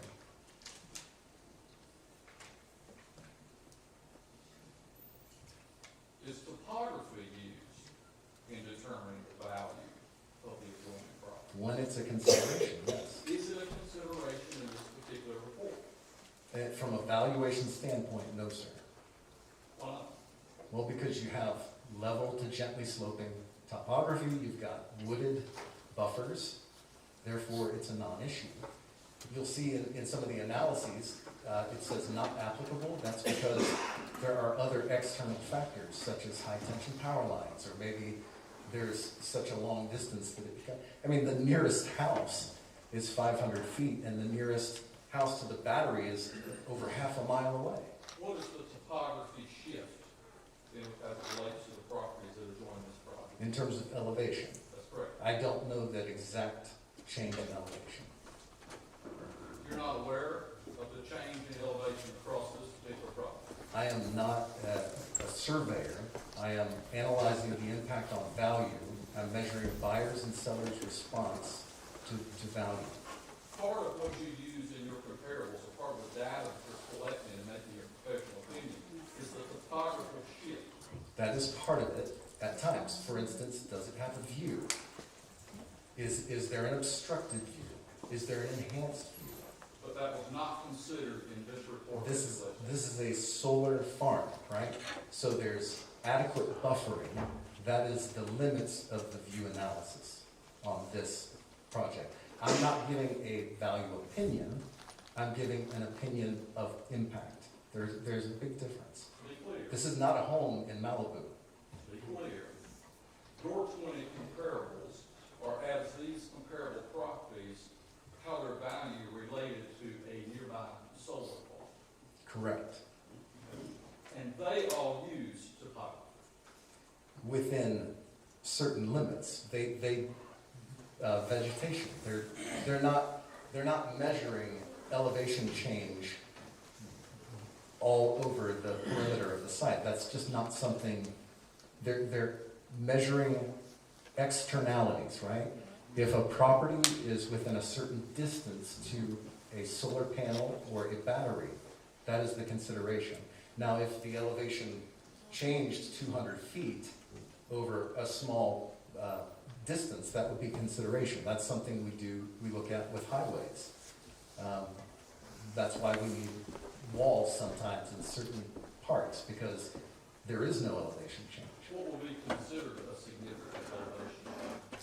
Say 100 to 300 feet over a distance of 200 feet. So probably 3 feet every 1 mile. But you don't know if that's the case in this particular situation. Well, I can look at it. I can look at a topographical map and see no height irregularity with a 10-foot contour. To be fair and clear, you didn't consider that in your report. I considered the contours. I didn't consider the elevations, right? I'm not going on Google Earth and saying, okay, this part's at 300 feet, this part's at 8,000 feet. I'm saying there's a topographical line here. It's a 10-foot or a 20-foot or a 4-foot, and they're pretty spread out in most areas. And I can see here, you've got flood area, right? So we know those are the low-lying areas. It's not rocket science. There are 52 properties that you pointed out that are contiguous properties to this project in your report. Is that correct? I will take your word for it. It's your report. Well, you said 52, I said 48 in the summary. So 45, I've got 45 sales analyzed. Pages 9 and 10. How many surrounding properties are in your report? So this is the subject. You're looking at the subject. This is a summary of the subject properties that are adjacent to the solar farm. That's correct. Well, How many are? you're citing them as sales, and they're not. No. Those are properties. Those are identified properties. I'm asking you to verify this board. How many properties are adjacent to or contiguous to this particular solar By project? this summary, there are 52. By just saying that Duke Energy will agree that he is not an expert in counting the number of properties that surround this parcel. He is an expert in property valuation. He's outlined the methods that he's used. Part of that method is not counting the number of properties that surround this parcel. No, but part of it is making a determination of whether or not this project will affect the value of those adjacent properties, which is what we're getting into, which is what he doesn't want to answer. So ask again, how many properties are contiguous to this property? By this, 52. Okay. Okay. How many of the 52 did you personally, as an appraiser, visit and look at and make a determination of their value following this project? We are looking at value based on sales. None of these properties sold. I understand. I'm just asking the question. But How the many- question is based on a false premise. I'm asking the question simply, how many of 52 adjacent properties did you or Kirkland? All 52, we do a spot check to see if there have been any My sales. question. I'm sorry, it's the second time you were asking me. Out of the 52 contiguous properties, how many of the, around the project, how many did you or a representative of Kirkland Appraisals actually physically visit and do a study to determine, then independently, what impact this project would have? Your question is based on a ridiculous premise, because a property has to sell. You can't answer the A question. property has to sell, and these properties have not sold. There's no measure on valuation. We could interview the buyers or the owners of the properties and say, what do you think is going to happen? So your defense, your argument is that you're not assessing what the damage is gonna be to the surrounding homeowners. You're telling us what has happened in previous or Okay, prior. may I just state one last thing? If you go to buy a home, the final step in that value, in that process, if you're borrowing money, is evaluation, okay? And an appraiser, an objective appraiser comes in and compares that home to other homes that have sold recently. That is not the case in any one of these 52 instances.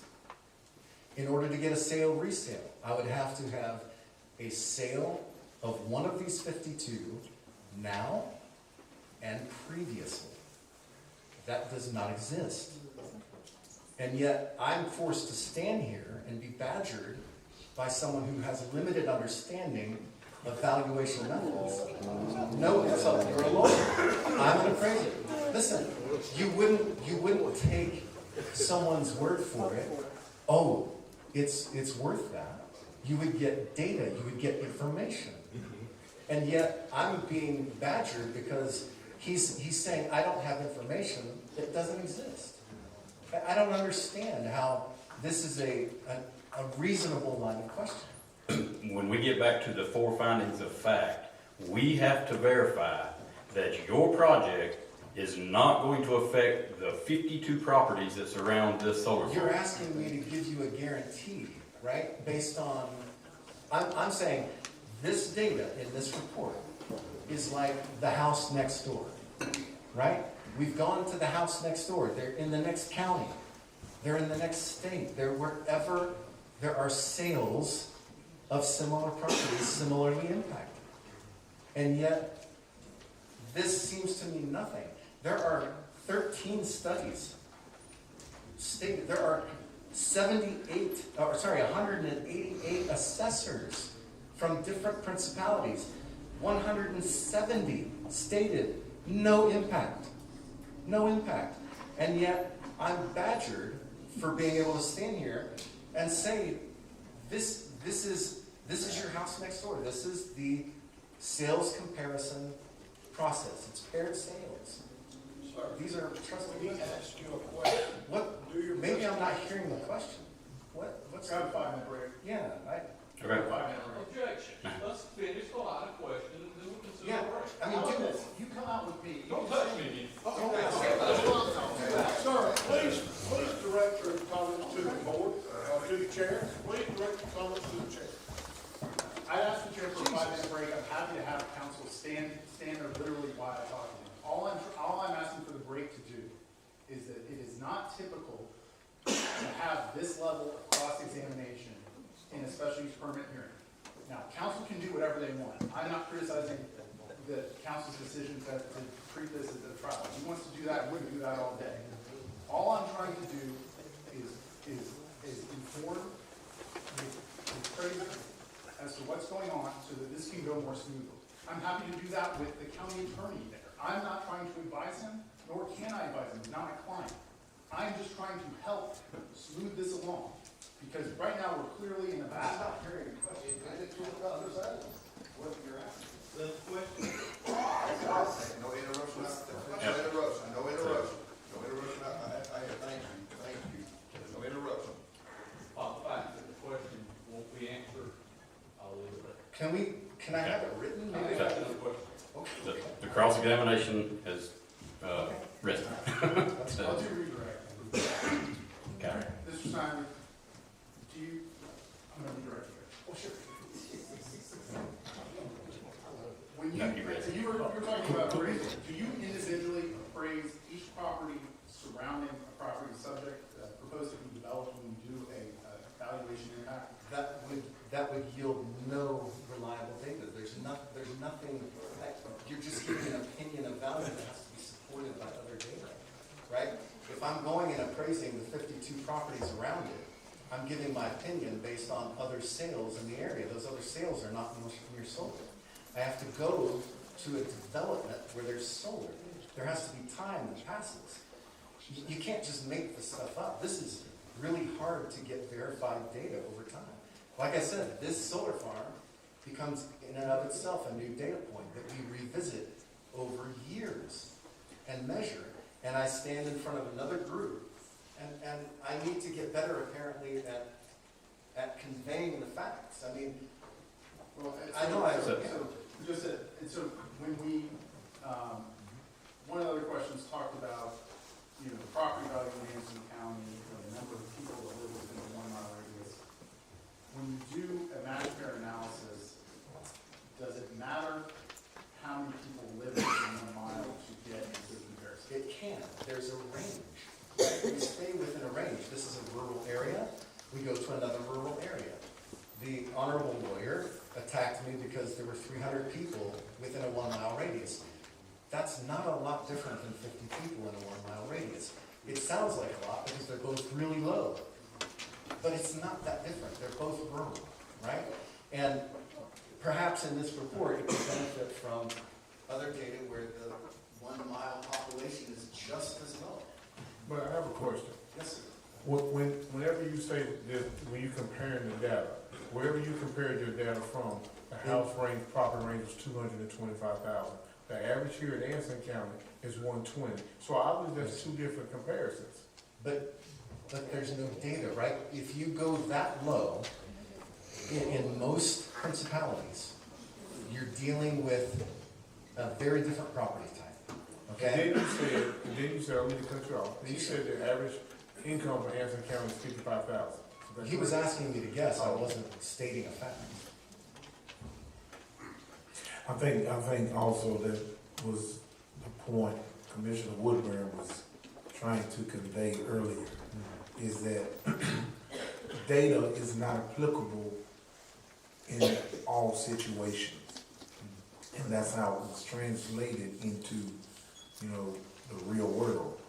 I believe the cross-examination from my perspective of sitting here was some level of conveyance of the real world we're sitting in right now here in Anson County versus these numbers that may have been utilized for data.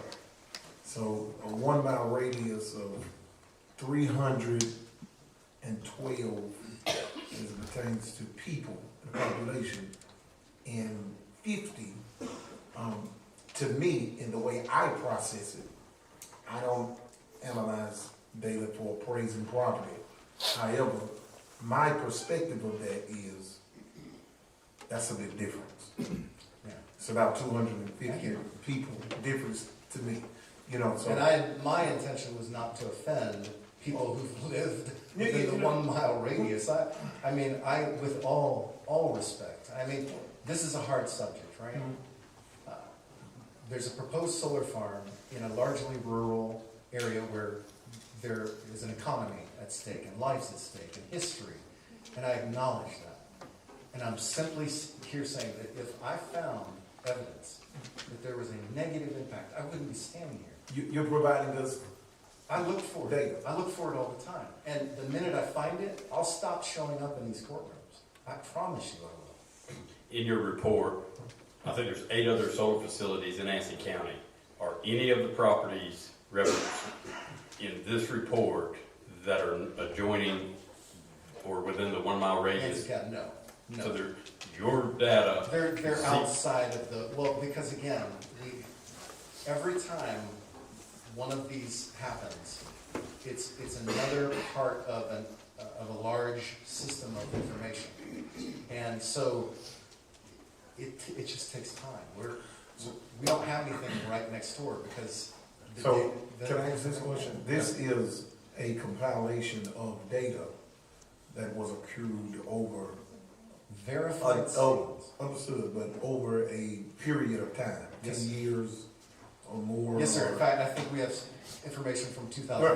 Right. So, I guess my point to that is, for the sake of data pertaining to this particular matter, did it ever cross you guys' mind to consider these other 8 solar farms and what the impact there? I know it will require some more work and collecting, more current data. But can I reiterate? Sure. You have to have sales, and people are not selling. And so we can go interview people, and they can say, "Oh, I hate that solar farm," or "What solar farm?" Right? Some people just don't care. But in addition to that, we have cited several studies. And there's one that's not even in here yet because it was just published. And I've submitted it to the legal team, but they're PhDs and MAIs and people that are looking at macro data are finding no impact on value. And that's what the researchers are finding.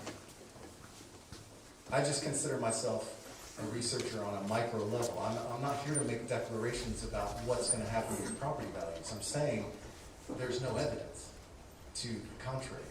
It's not gonna be a negative impact based on what we've seen. And what many researchers have seen, and what assessors have seen, and brokers. Well, let me say this to you. I Yes. appreciate your data, but I think what misconstrued the message is it's not so much questioning you nor your data. It is that data applicable to this situation? Is it relevant? And so while you it may appear that you are being questioned in your professionalism and what you have done and your being expert in this, I think it's not so much you that is in question as much as it is the data, where it was collected from, how it was obtained, and how does it apply here. That's what I'm here for. I want people to show me what the problem is. I'm here. But here again, I understand it, but what this play poke holes in me all day long. I'm not the subject. The subject is the data is the no, you're talking over me. It's the subject is the solar farm, is the land. That's the subject. Mm-hmm. That you keep using this word data like it's a trigger word. This is research that it's not mine. And the research is a I didn't make this. Can I ask a question? Yeah. The research is a collection of what? Factual evidence, Which we classify as information that we data. classify Yes. as data. I know. I'm just Right. saying. I've heard. Maybe I'm hearing it wrong. It just, as an appraiser, this isn't my data. I don't own it. This is free. I can't make any money off this. I'm not going to go sell this data. This is public record verified. I mean, I just don't understand some of the questions. I feel like it's an emotional frustration that's being directed at me personally. That's just how I feel. Maybe it's inaccurate. Well, I apologize if you feel that way. I don't think that was the intent. Do you have any other questions for Mr. Schneider? I don't want to cut you off, but if there are other questions. His answer to our question should have been, I don't have the data to answer the question. Yeah. But the questions didn't make sense, right? I'd be asking you, tell me. Well, okay. All right. Well, I mean, If you guys have a question, I think it's getting reported to something. Yeah, Mr. Whitmer, you were not asking a question, you were just making a statement. Okay. I don't have the data to answer your question. That's what the answer should have been. And if we would have been here, still talking about the same thing, trying to get past it. Okay. Are there any other questions for Mr. Shapley? Okay, I appreciate that testimony.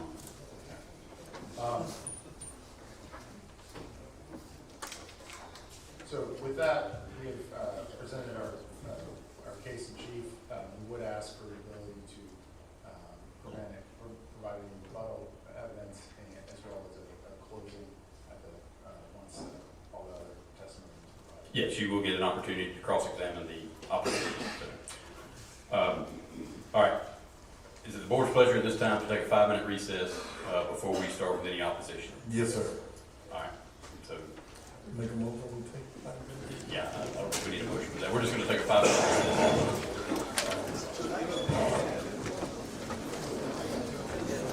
Still not the hole.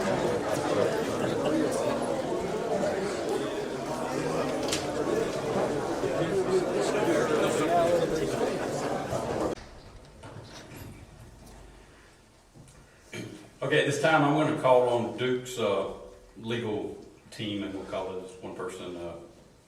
Chair, members of the Board of Commissioners, and everybody here tonight, I want to thank you all for your time tonight. We appreciate it. This is a project that Duke was really excited to do. We've heard from the community previously.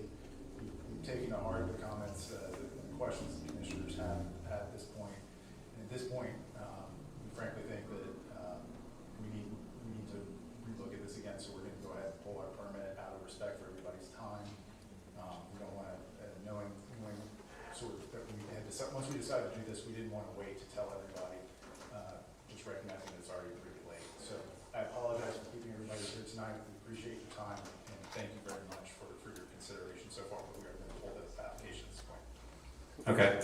Well, I want to thank you. I want to thank Duke's team for your willingness to invest in Nancy County. Your prerogative to pull this permit, that is up to you. We appreciate your conscious of time, conscious of everybody's effort here tonight. So we do, again, appreciate your desire to be in Nancy County. We are open to further development opportunities in this county, and we will hear those cases at any time you want to present them. Obviously, energy needs are not going anywhere. I think you were the ones who corrected, or someone stated that.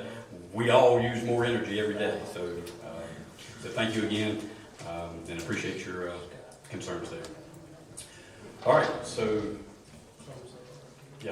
at this time, there's no further business to conduct in the public hearing. So I'm going to entertain a motion that we exit the public hearing. So moved. A motion by Commissioner Gatewood, second by Commissioner Elby. All in favor, say aye. Aye. Thank you. Please quiet, please quiet. I do want to say thank you to all the citizens who showed up to voice your concern. Obviously, your appearance here tonight makes a statement, so thank you.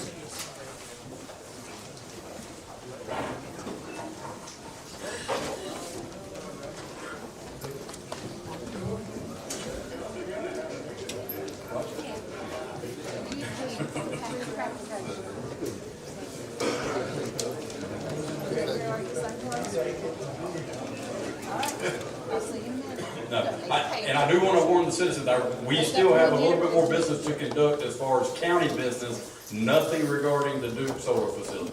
So you're free to leave, but I do want to let you know we are still conducting business.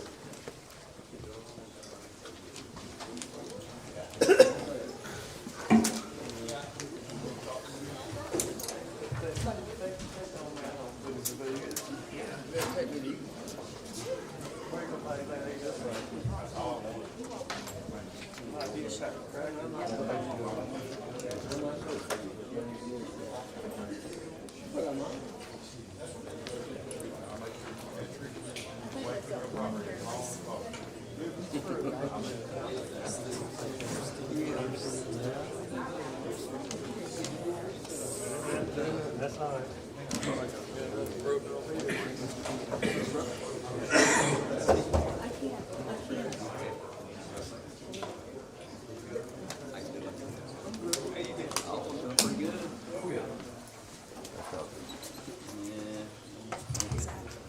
Hey, how you doing? Nice to meet you.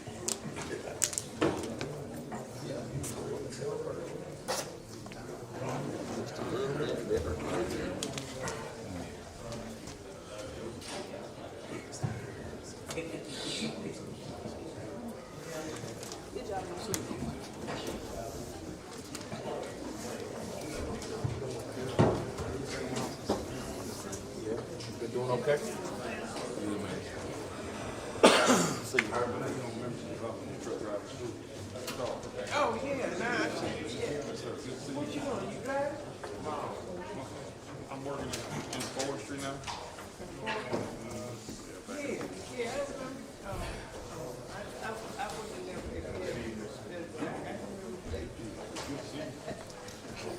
All right.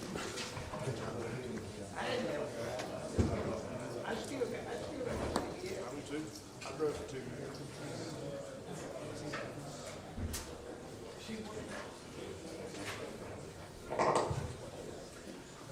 All right, so we're going to go ahead and continue on with the rest of our meeting.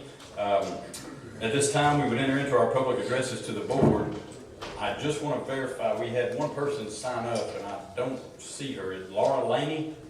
She's still in the audience? Okay, all right. So we do not have anyone signed up currently for public speaking or public addresses. So we will continue on to administrative matters. Item 7A is the approved 2026 board calendar. This was put on here just for review because there were some changes to it after the calendar that we approved. We made some changes, and so this was just a review for us. We don't really need to adopt this. It's just in there for you to review it, just basically to see what we did approve at our last meeting.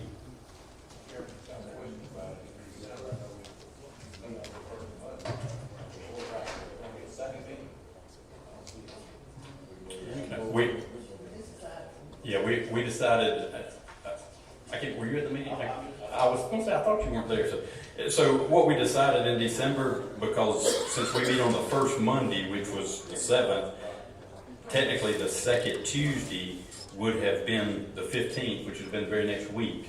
And so we decided not to hold a second meeting that month in December. All right. Yes, sir. Make a motion that we approve the 2026 board calendar. I have a discussion on that. I had a question about New Year's Day being on a Thursday. And I think, is the county off on that day? On January 1st? Thursday, yes. So would the county be open on the 2nd? Or would we just give the county open the 1st and the 2nd? Historically, the county would be open on the 2nd. Okay, I'm asking. Yes. I know it's on a Friday. Yes. Okay, that's a question. Okay, so the motion still stands to approve the calendar as presented. Second. We have so a motion by Mr. Gatewood, second by Mr. Mims. Any other discussion on that board calendar? Hearing none, all in favor, say aye. Aye. Any opposed? All right, thank you.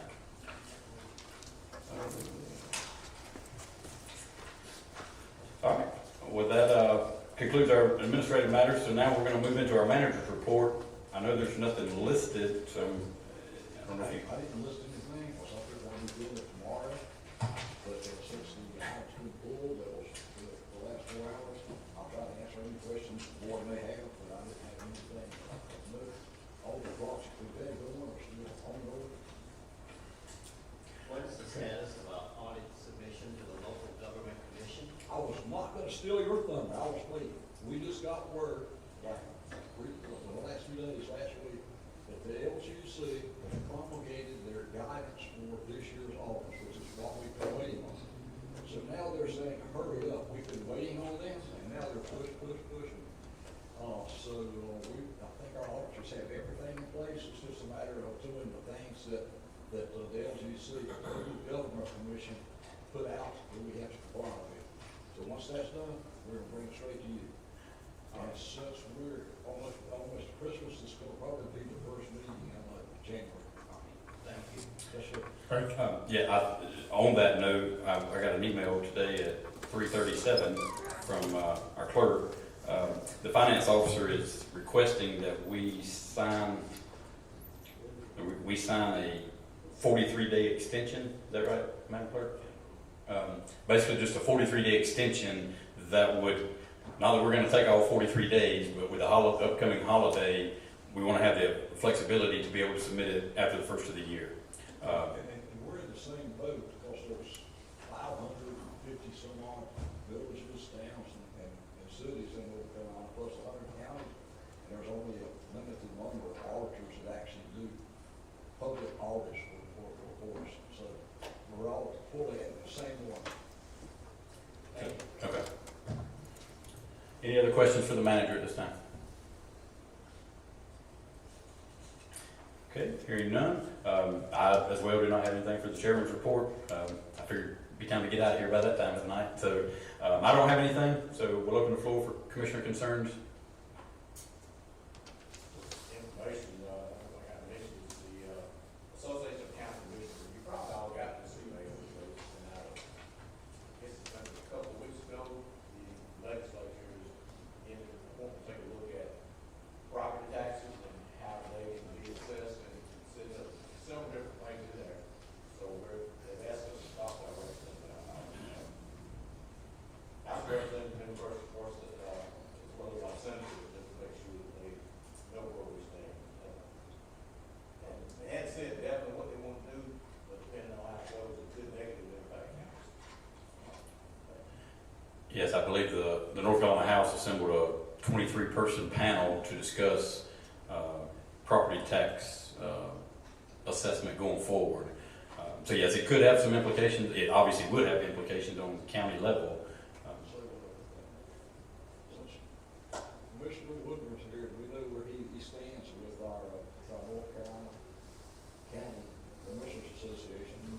And send a letter to Kevin, okay, and also to, a couple of others up there, and ask them if they could intercede with the state and the federal government, because as we know, I think we sent that information out, there's a vehicle about $1.2 billion, the state of North Carolina is still holding of ARPA money, the American Rescue Plan Act, and that money has to be spent by the end of December of 26, so we're looking at 12 and a half months. And I'll ask them to see if they could get an extension on whatever they can do to intercede, because I think they can speak with a louder voice than just two of us county commissioners or a couple of city managers. So I think that's all. All right, any other commissioner concerns or comments? Motion to adjourn. Second. I will entertain that motion. So we have a motion to adjourn by Commissioner Gatewood, second by Commissioner Elvey. All in favor, say aye. Aye. Thank you. Meeting adjourned.